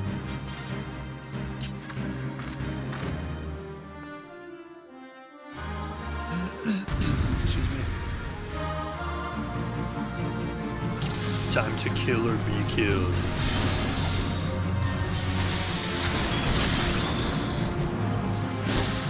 So, one of the things that makes the story-based quests a little easier is a lot of the times these NPCs that are in the instance quests with you will actually aggro all the enemies, essentially just leaving you to attack them. But, depending on what race or class you are, if you're a healer, your quest will actually be based around healing these guys while you're fighting. But since I'm not a healer or anything, I don't really have to worry about any of that. I can just come in here and smack stuff around. But later in the game, further along in the story, these missions are a lot harder because it will be just you with no other NPCs, and it will be you taking all the aggro from every enemy on the screen, and you have to figure out a way to survive through it and win. Here comes something. Oh gosh, she's loud.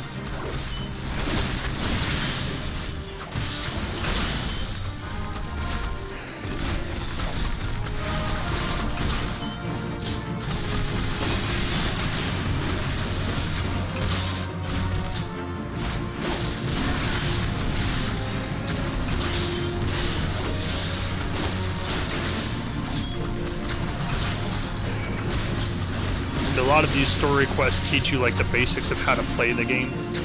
Like she was just saying a minute ago because I walked too far away, she said if you value your life, stay close. That's because she's the healer, and like that's how you play the game, is you have to stay within range of the healer in order for them to heal you. And if you're playing the game with other people who aren't, you know, friendly enough to explain that to a new person, you'll wander off too far and just get completely murdered.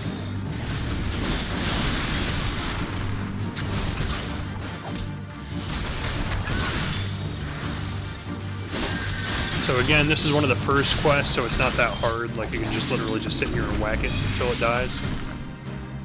But later on, the dungeons get like a lot more action. There's like things that you have to dodge happening all over the floor all the time.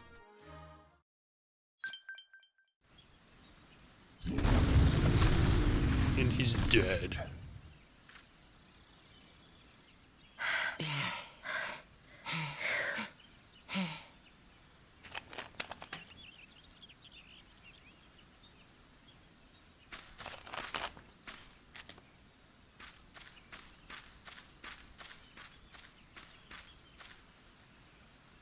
You're not even out of breath. I know, I'm so good at killing things. That's why I look so badass with my eye packs. Like, I'm just a natural born killer.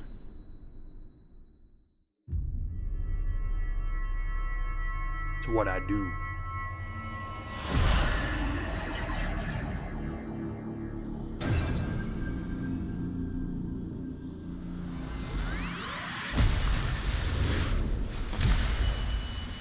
So we killed that forest guardian, or whatever you want to call it, and when we killed it, we got this gem from it. And you'll see it filled one of 6, is it 6 spots? Feel, think. It might have been 8, I can't remember.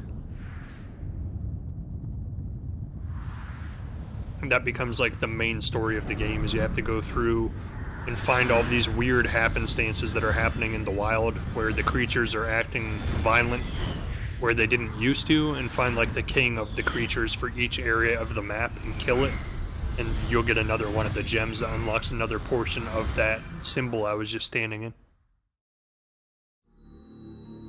But if anybody gets all of them, it's kind of like the gauntlet from the Marvel movies. Like if anybody gets all of the crystals, they become like all-powerful essentially.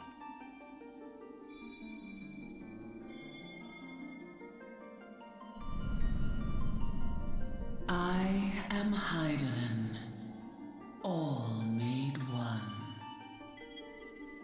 A light there once was that shone throughout this realm, yet it hath since grown dim. And A as it talking hath crystal. faltered, so hath darkness risen up in its stead, presaging an end to life. For the sake of all, I beseech thee, deliver us from this fate.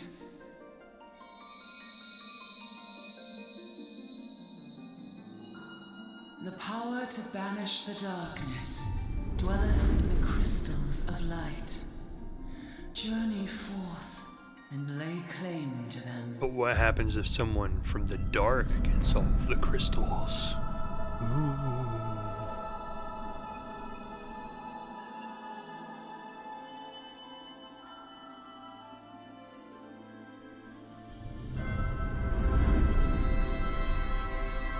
Really cool art style in this game. I love it. By thy deeds shall There the would be a dark crystals crystal, reveal themselves like the movie. to thee. Only believe, for the light liveth in thy heart. Exactly. Yeah. I have actually never watched that movie. I just know of its existence.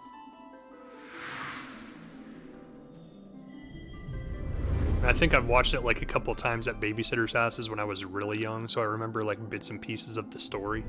I don't remember anything about the actual movie. Tried to watch the sequel on Netflix recently, and it was just really weird.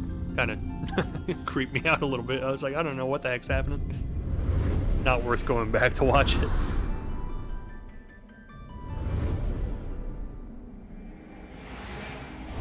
Go now, my child, and shine thy light on all creation. Oh, I will put my stuff all over everything. I just drown the entire world in my stuff.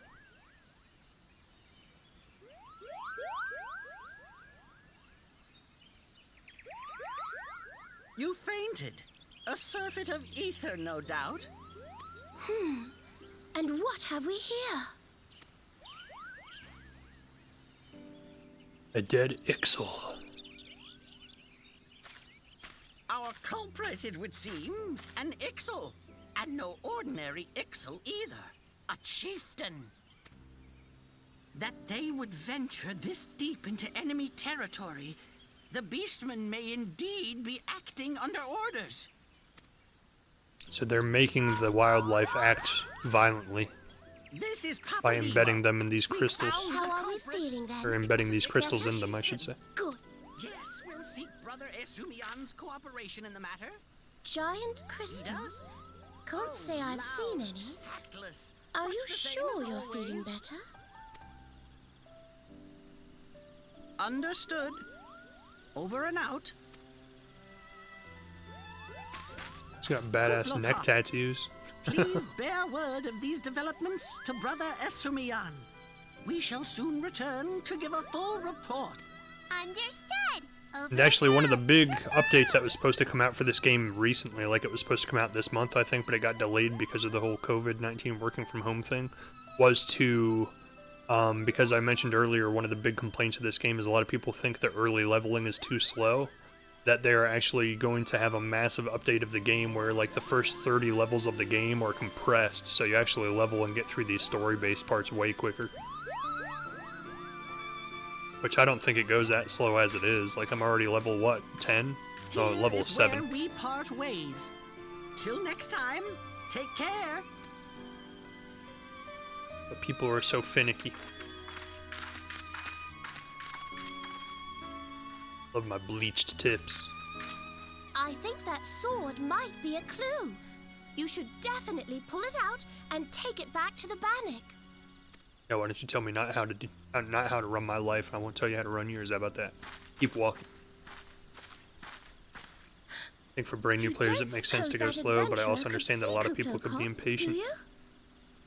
Because the main reason people play MMOs is to get to the end game content, and that's like more and more what people complain about in these games is it takes so long to get to the fun content in the game. They just want the early stuff to just be streamlined and like get done real quick. That's why World of Warcraft actually smartened up, and every time they release an expansion pack, you get one free leveling pass, so you can start a brand new character, but get automatically boosted all the way to the max level of the game. Which some people would see that as like being kind of against the whole point of playing the game, but a lot of people would be like, yeah, that's awesome, because I can just instantly play the really fun parts of it instead of having to work my way up. It seemed that way. Time will tell. Well, time will have to, because you won't. You never tell me what's really going on. Unless... you don't know what's going on either. You'd like that, wouldn't you?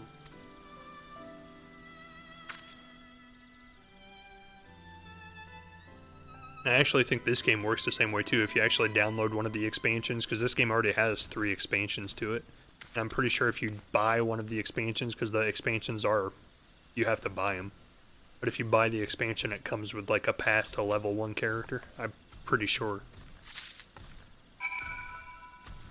Because each time you buy an expansion for the game, like the max level increases every time.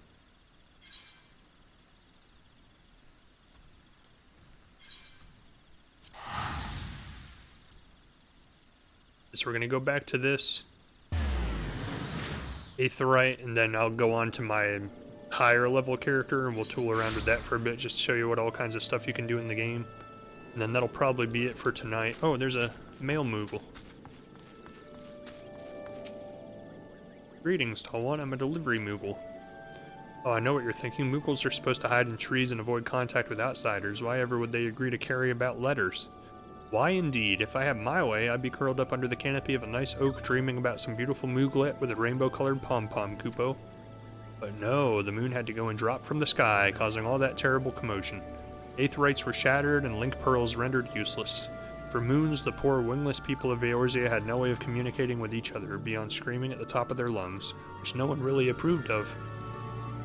That is until the little horned ones asked us to assist them by delivering messages. First, we were very wary of showing ourselves, worried that one of you might catch and skin us, like you do every other forest furry. But once we saw how much we were appreciated, we knew we'd found our new calling, and I personally promised to try and not read any along the way, Kupo. Look what we have here, 13 new letters. Blop, blop, blop. Thank you for playing. Ooh. So these are a lot of the things that I had on my account that I guess this is how you get when you make a new character.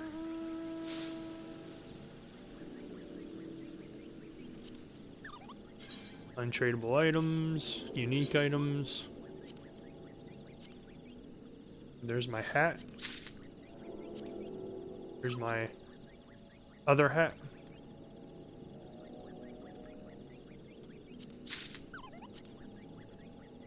There's a pet.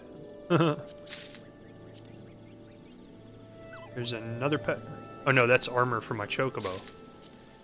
And this is bell to summon my mount. Yeah, so this is all the stuff I had on my other character. Baby chocobo.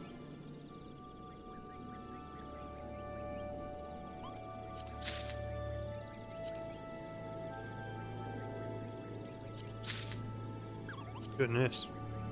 Chocobo, yeah, the fat chocobo whistle.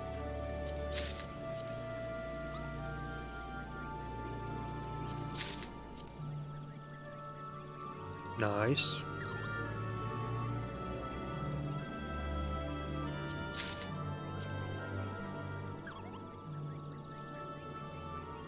I don't even know where I got all this stuff. I don't remember any of this. So, excuse me. We will log out of this character for now. Go to my main character. just to tool around for a second and show you some of the higher stuff you can get in the game. Doop, doop, doop, doop, doop. Now he's in a very dangerous spot. I won't be able to do too much because if I move, like, big massive things come and attack me. That shouldn't take long, even though it says there's 14 people in queue. It usually only takes like a couple seconds for it to load.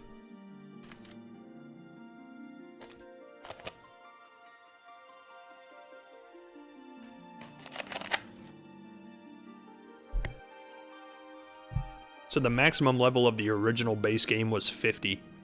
And I'm level 49. I'm like right at the very ending of the main story of the original game. But like I said earlier, every expansion that comes out with like a new level cap and new story content. So the first expansion raised it to 60, I think. The second one raised it to 70, and the latest one raised it to 80. I'm pretty sure. There's been 3 of them. So here's my chocobo, but look how badass he looks because he's a weaponized chocobo. Hey, and look, there's other people here too. This is like literally the only safe spot in this zone. That's why everybody's standing here. Because if you walk even like 5 feet out, one of these things starts attacking you. Yeah, he's very mean. He's vicious, aren't you? His name is Chokibo. And these are all of my, well, not all of them, but the skills that I actually use regularly.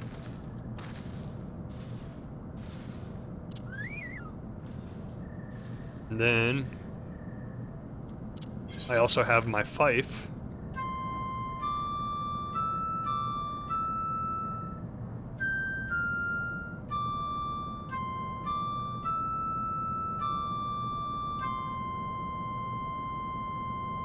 Playing some music for these guys, they're enjoying it.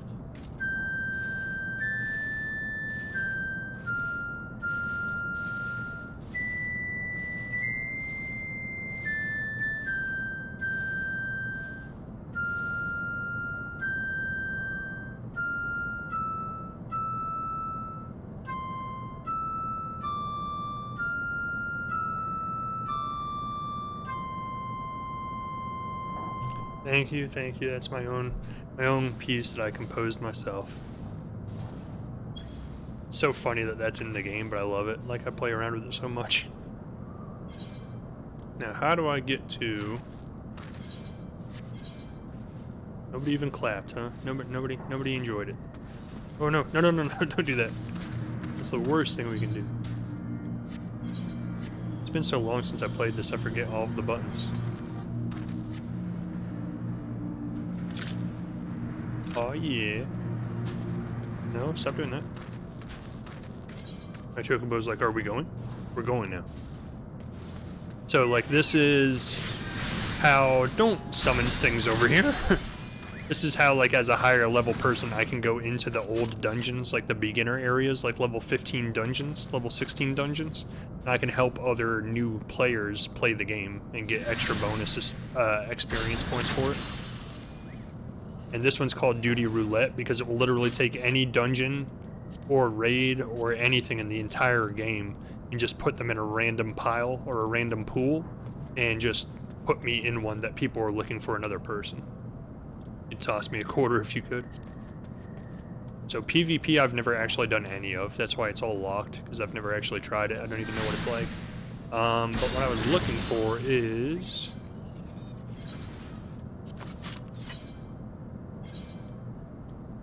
Here it is. So, go into... Is it not?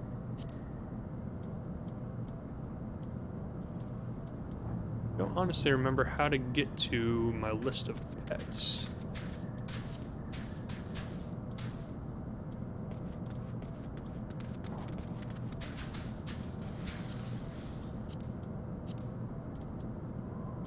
Oh, here we go. So here's all of my pets that I have. I have a Goobu, Kate Sith, a wind-up airship, a wind-up cursor, a beady eye. This guy's coming at me hard and fast. Little kitten, wind-up Moogle, and a baby chicken.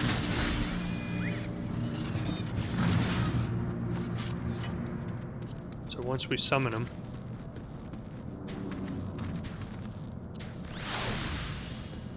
A little baby chickie that follows me around. Now I need to remember how to get back into that menu again. And now we go to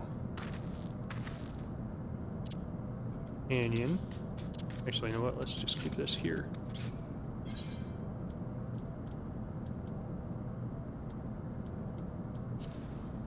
So these are all the skills that my Chocobo can get, but I actually haven't really trained him much. So he doesn't have a whole lot. So this is what he looks like without the armor on. He's a cute little Chocobo. But if I go here... Oh, yeah. There we go, okay. So I have multiple different mounts. So here's the one I really like.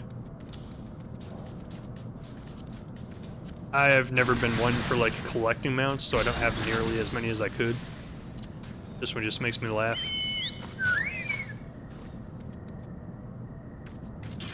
I think because of the area we're in, the music isn't playing. Because this is kind of more of a dark, sinister, serious area. Yeah, see, he has one too.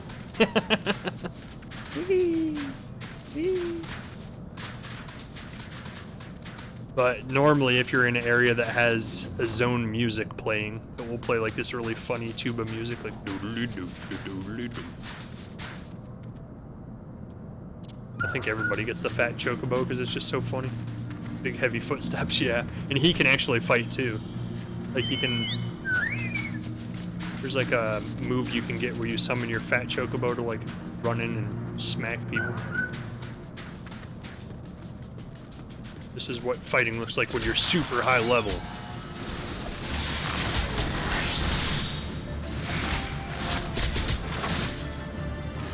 Psych, I say that. I'm not even near like top level of the game. You see my Chocobo mounts fighting too?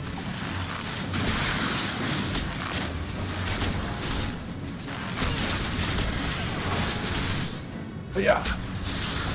Yeah. Yeah. Got all kinds of fancy moves.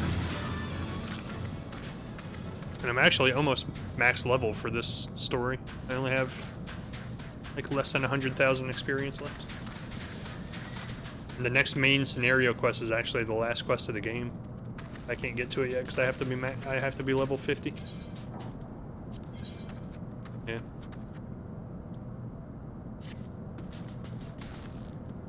So what I wouldn't want to encounter a fat Chocobo in a fight, yeah. What we're standing in front of here actually is the enemy stronghold, like the main boss of the original storyline of the game without any expansions or anything. This is like his headquarters right here, and the last quest is to break in and kill him. That's what I'm waiting to do. Like I have to level my guy up just a slight bit to do it, but then I can beat the main game. Then I can start playing the expansions if I choose to do so. Which I don't know, I might come back into this and start playing it more. Look at this guy's minion, he's cute looking. But that's about it for tonight. So thanks for joining in. I actually had a lot of fun playing this. It's been a long time since I played it. It's probably been like 6 months. But I enjoy it. I'll probably come back to it and play it a little bit more, honestly. But hope you enjoyed it. Hope you had fun watching. And maybe we'll check out some other MMOs I've been thinking about getting back into next time too, like Guild Wars or Star Wars. But in the meantime, have a good night, and I'll see y'all next time. Bye!